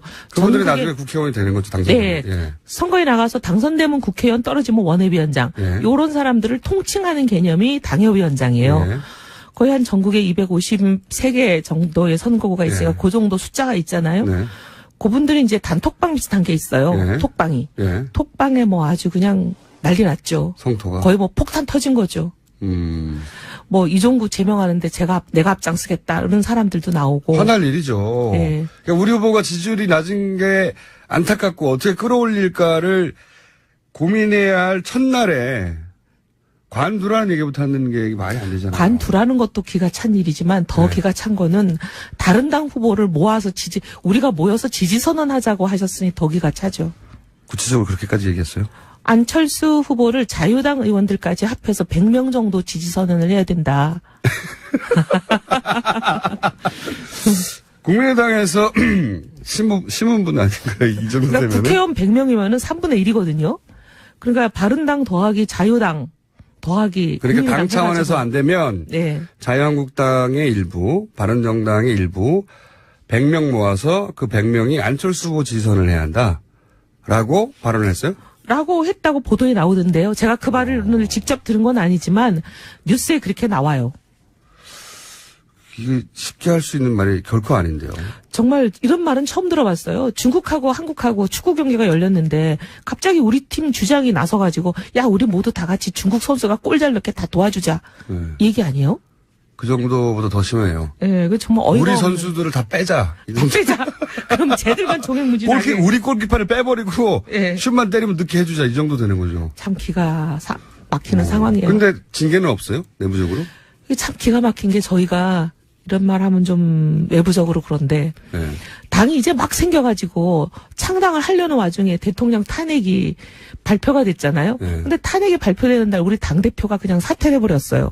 네. 좀 조금 도무지 이해하기 어렵지만 어쨌든 근데 이게 집단 지도 체제다 보니까 당대표가 사퇴하면 최고위가 전체 지도부가 사퇴가 되는 거거든요. 당시 정명국 대표가 왜 사퇴를 했어요? 정말 지금도 저는 미스테리예요. 저희는 그 이거 액션- 언젠가 진상조사규명위원회가 열려야 된다고 생각해요. 그분이 사퇴하고 아마 외부에서 뭐 어떤 중요한 인사가 들어오나 보다 이렇게 생각하고 있었거든요. 외부 인사 들어와서 당 잘 되는 거 본 적이 없습니다. 경쟁당의 후보를 거론하는 게 얼핏 말이 안 되는 것 같은데 안희정 지사는 이제 거론했는데 말이 생각해보면 되는 전략이에요. 왜냐하면 민주당이어서가 아니라 안희정이어서 지지했던 충청의 표심 중에 갈 곳을 몰라 하는 사람들은 나한테 와라 하는 전략이니까 들어보겠습니다. 안희정 지사의 문권과 통합 정신, 저 안철수가 함께 실현하겠습니다. 개혁의 적임자 누굽니까? 통합의 적임자 누굽니까? 미래의 적임자 누굽니까? 저는 아무리 들어도 이 안철수 후보 발성은 잘 익숙해지지 않은데. 자, 그 얘기는 나중에 하고요. 자, 이런 메시지가 있었습니다. 이제 4번 후보. 예, 일단 예. 한번 쫙 훑어보겠습니다. 5번 후보까지. 4번 후보 유승민 후보는요? 네, 어제 경기 북부권 훑었습니다. 그러면서 중도 보수층 놓고 경쟁하는 안철수 후보 겨냥했는데 안 후보를 향해서 사드 배치를 제일 먼저 반대했다가 호남을 기반으로 한 경선에서 이기고 난 뒤에 찬성으로 돌아섰다면서 국민을 거짓말로 속이는 행위다 이렇게 비판했고요. 또 안 후보가 대통령에 당선되면 박지원 대표가 안철수의 최순실이 될 가능성이 상당히 크다 이런 말까지 했습니다. 홍준표 후보하고 같은 전략이네요. 이 부분은요. 예, 들어보겠습니다. 누가 대한민국 대통령이 되어야지 우리 대한민국이 다시 선진국으로 우뚝 섰고 북한으로부터 국가안보 확실하게 지키고 부정부패 없이 깨끗하게 할 인물인지 봐주십시오. 유승민이 자랑스러운 여러분의 대통령이 되겠습니다, 여러분! 자, 이번에는 5번 심상정 후보. 심상정 후보는 어제 어디서 유세를 했나요, 주로? 예, 어제 계속해서 노동 현장들을 다녔는데요. 네. 그러면서 기자회견도 했습니다. 2022년부터 5시 퇴근제를 순차적으로 도입해서 2025년까지 노동시간 주 35시간 시대 열겠다 이렇게 이야기했는데요. 앞으로의 대선 가장 중요 쟁점은 노동시간 단축이다 이렇게 밝혔습니다. 다른 후보하고 차별되는 지점이에요. 그러니까 일자리를 늘리겠다고 했는데 심상정 후보는 일하는 시간을 줄이겠다고, 삶의 질을 향상시켜야 한다고. 자, 들어보겠습니다. 주 35시간제 도입은 노동시간을 공정하게 배분하고 노동을 존중하면서 일자리를 나누는 경제 정의의 실현이자 일자리 혁명입니다. 열정페이, 공짜 노동에 대해서는 징벌적인 손해배상 제도를 도입하겠습니다.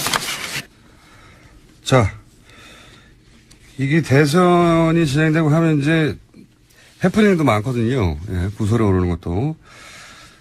어제 있었던 해프닝들을 좀 짚어보겠습니다. 네. 먼저 1번 후보요. 네, 더불어민주당 같은 경우에는 어제 문재인 외곽 조직이라고 불리는 더불어희망 포럼이 있는데 거기에 상임의장인 장영달 전 의원이 선거법 위반 의혹이 나왔습니다. 내용이 뭡니까?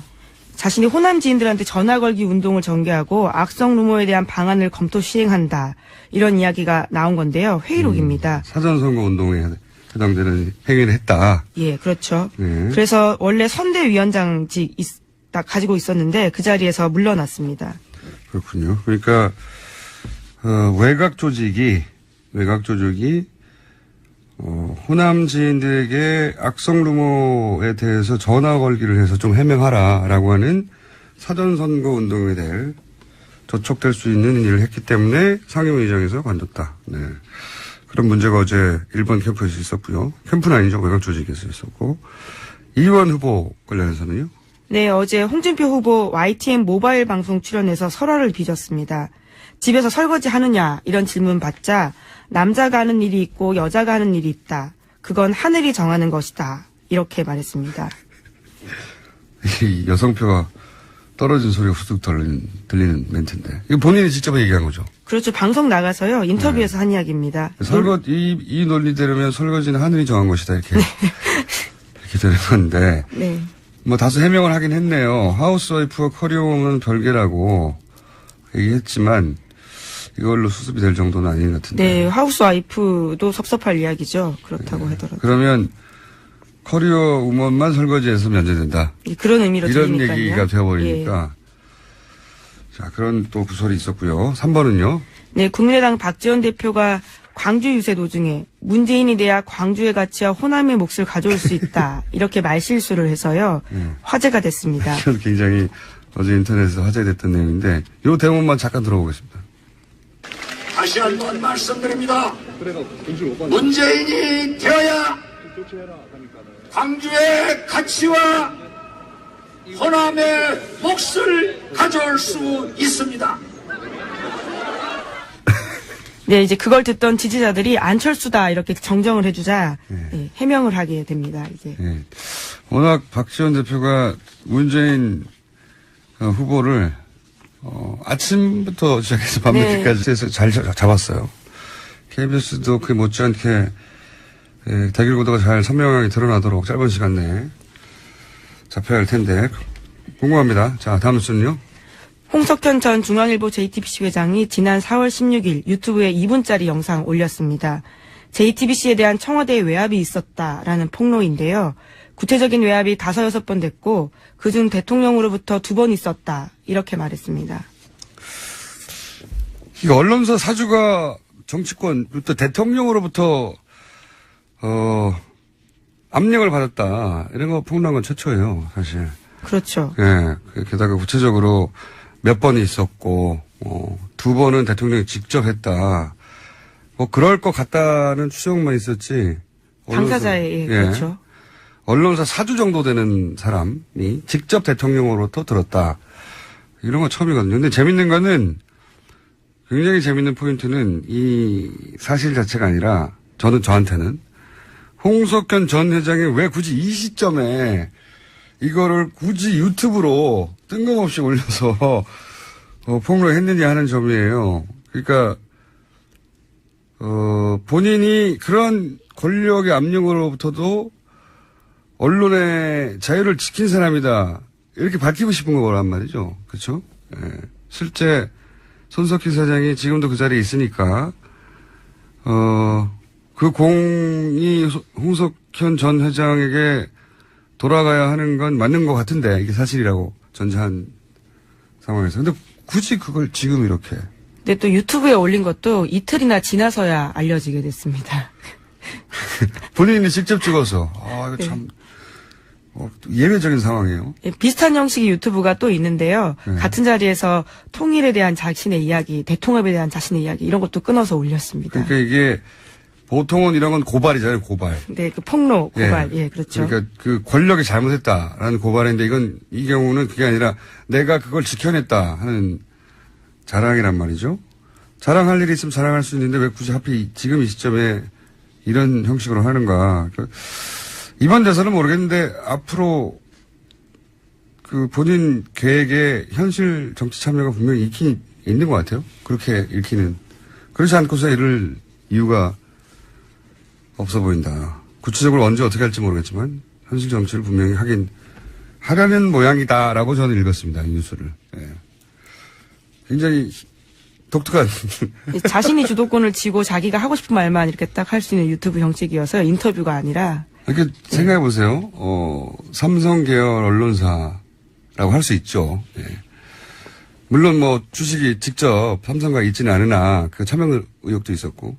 여하간 우리나라 3대 매체 중에 한 곳에 언론사 회장이 관둔 직후에 대선 막판에 유튜브로 개인이 찍어서 제가 이렇게 언론 자유를 지켜냈습니다 하는 게 대통령이 그 언론사에 압력을 가했다는 것보다 훨씬 더 드문 일입니다. 참, 왜 그랬을까 궁금해요. 왜? 예. 손석희 세상이 그런 압력을 받았다는 것도 물론 큰 뉴스긴 한데 그거는 그런 말들이 있어 왔잖아요. 근데 왜 하필 이 시점에 이렇게 했을까요? 저는 그게 더 궁금합니다. 자, 시간이 거의 다 됐나요? 다 됐군요. 혹여 최순실 씨 뉴스는 없나요? 네, 최순실 씨 뉴스는 오늘 보이진 않고요. 네. 주옥순 엄마부대 대표가 검찰 조사 받고 있다라는 뉴스는 있습니다. 화이트리스트 관련해서. 자, 그건 제목만 읽어도 될 것 같습니다. 자, 여기까지 하겠습니다. 지금까지 시사인의 김은지였습니다. 감사합니다.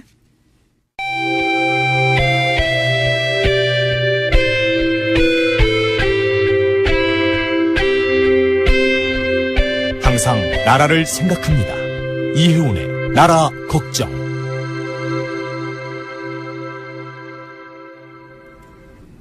자, 이제 본인 걱정을 할 겨를도 없습니다. 이제 후보 걱정밖에 할 시간이 없는, 바른정당 선대위 종합상황실장입니다. 이혜훈 종합상황실장님 나오셨습니다. 안녕하세요. 안녕하세요. 반갑습니다. 아니, 종합상황실장을 뭐 하는 거예요? 뭐 그냥 관제탑 같은 거예요. 관제탑? 예. 네. 사건 사고 나면 예. 이렇게 대처해야 된다. 뭐 119 방재센터 비슷하기도 하고. 근데 유승민 후보가 사건 사고가 없어요. 저희가 찾아봤는데. 너무 모범생이라 사고를 좀 쳐줬으면 좋겠다고 다들 그러세요. 그러니까 예. 뭐 구설도 올라야 예. 언론에 한 번이라도 더 보도되는데 저희가 찾아봤거든요. 예. 지금 사건 사고를 너무 안 쳐서 조금 사건 사고가 너무 없어요. 네. 종합상황실장이 할 일이 없습니다. 그러니까 상황을 막 이 대선 기간에 그래서 종합상황실장이 사고를 칠까 생각 중이에요. 그거라도 하세요. 그러면 네. 유승민 후보 종합상황실장이 사고를 쳤다라고 유승민 후보가 한 번 더 거론되게. 네, 알겠습니다. 사건 사고가 사실 심상정 후보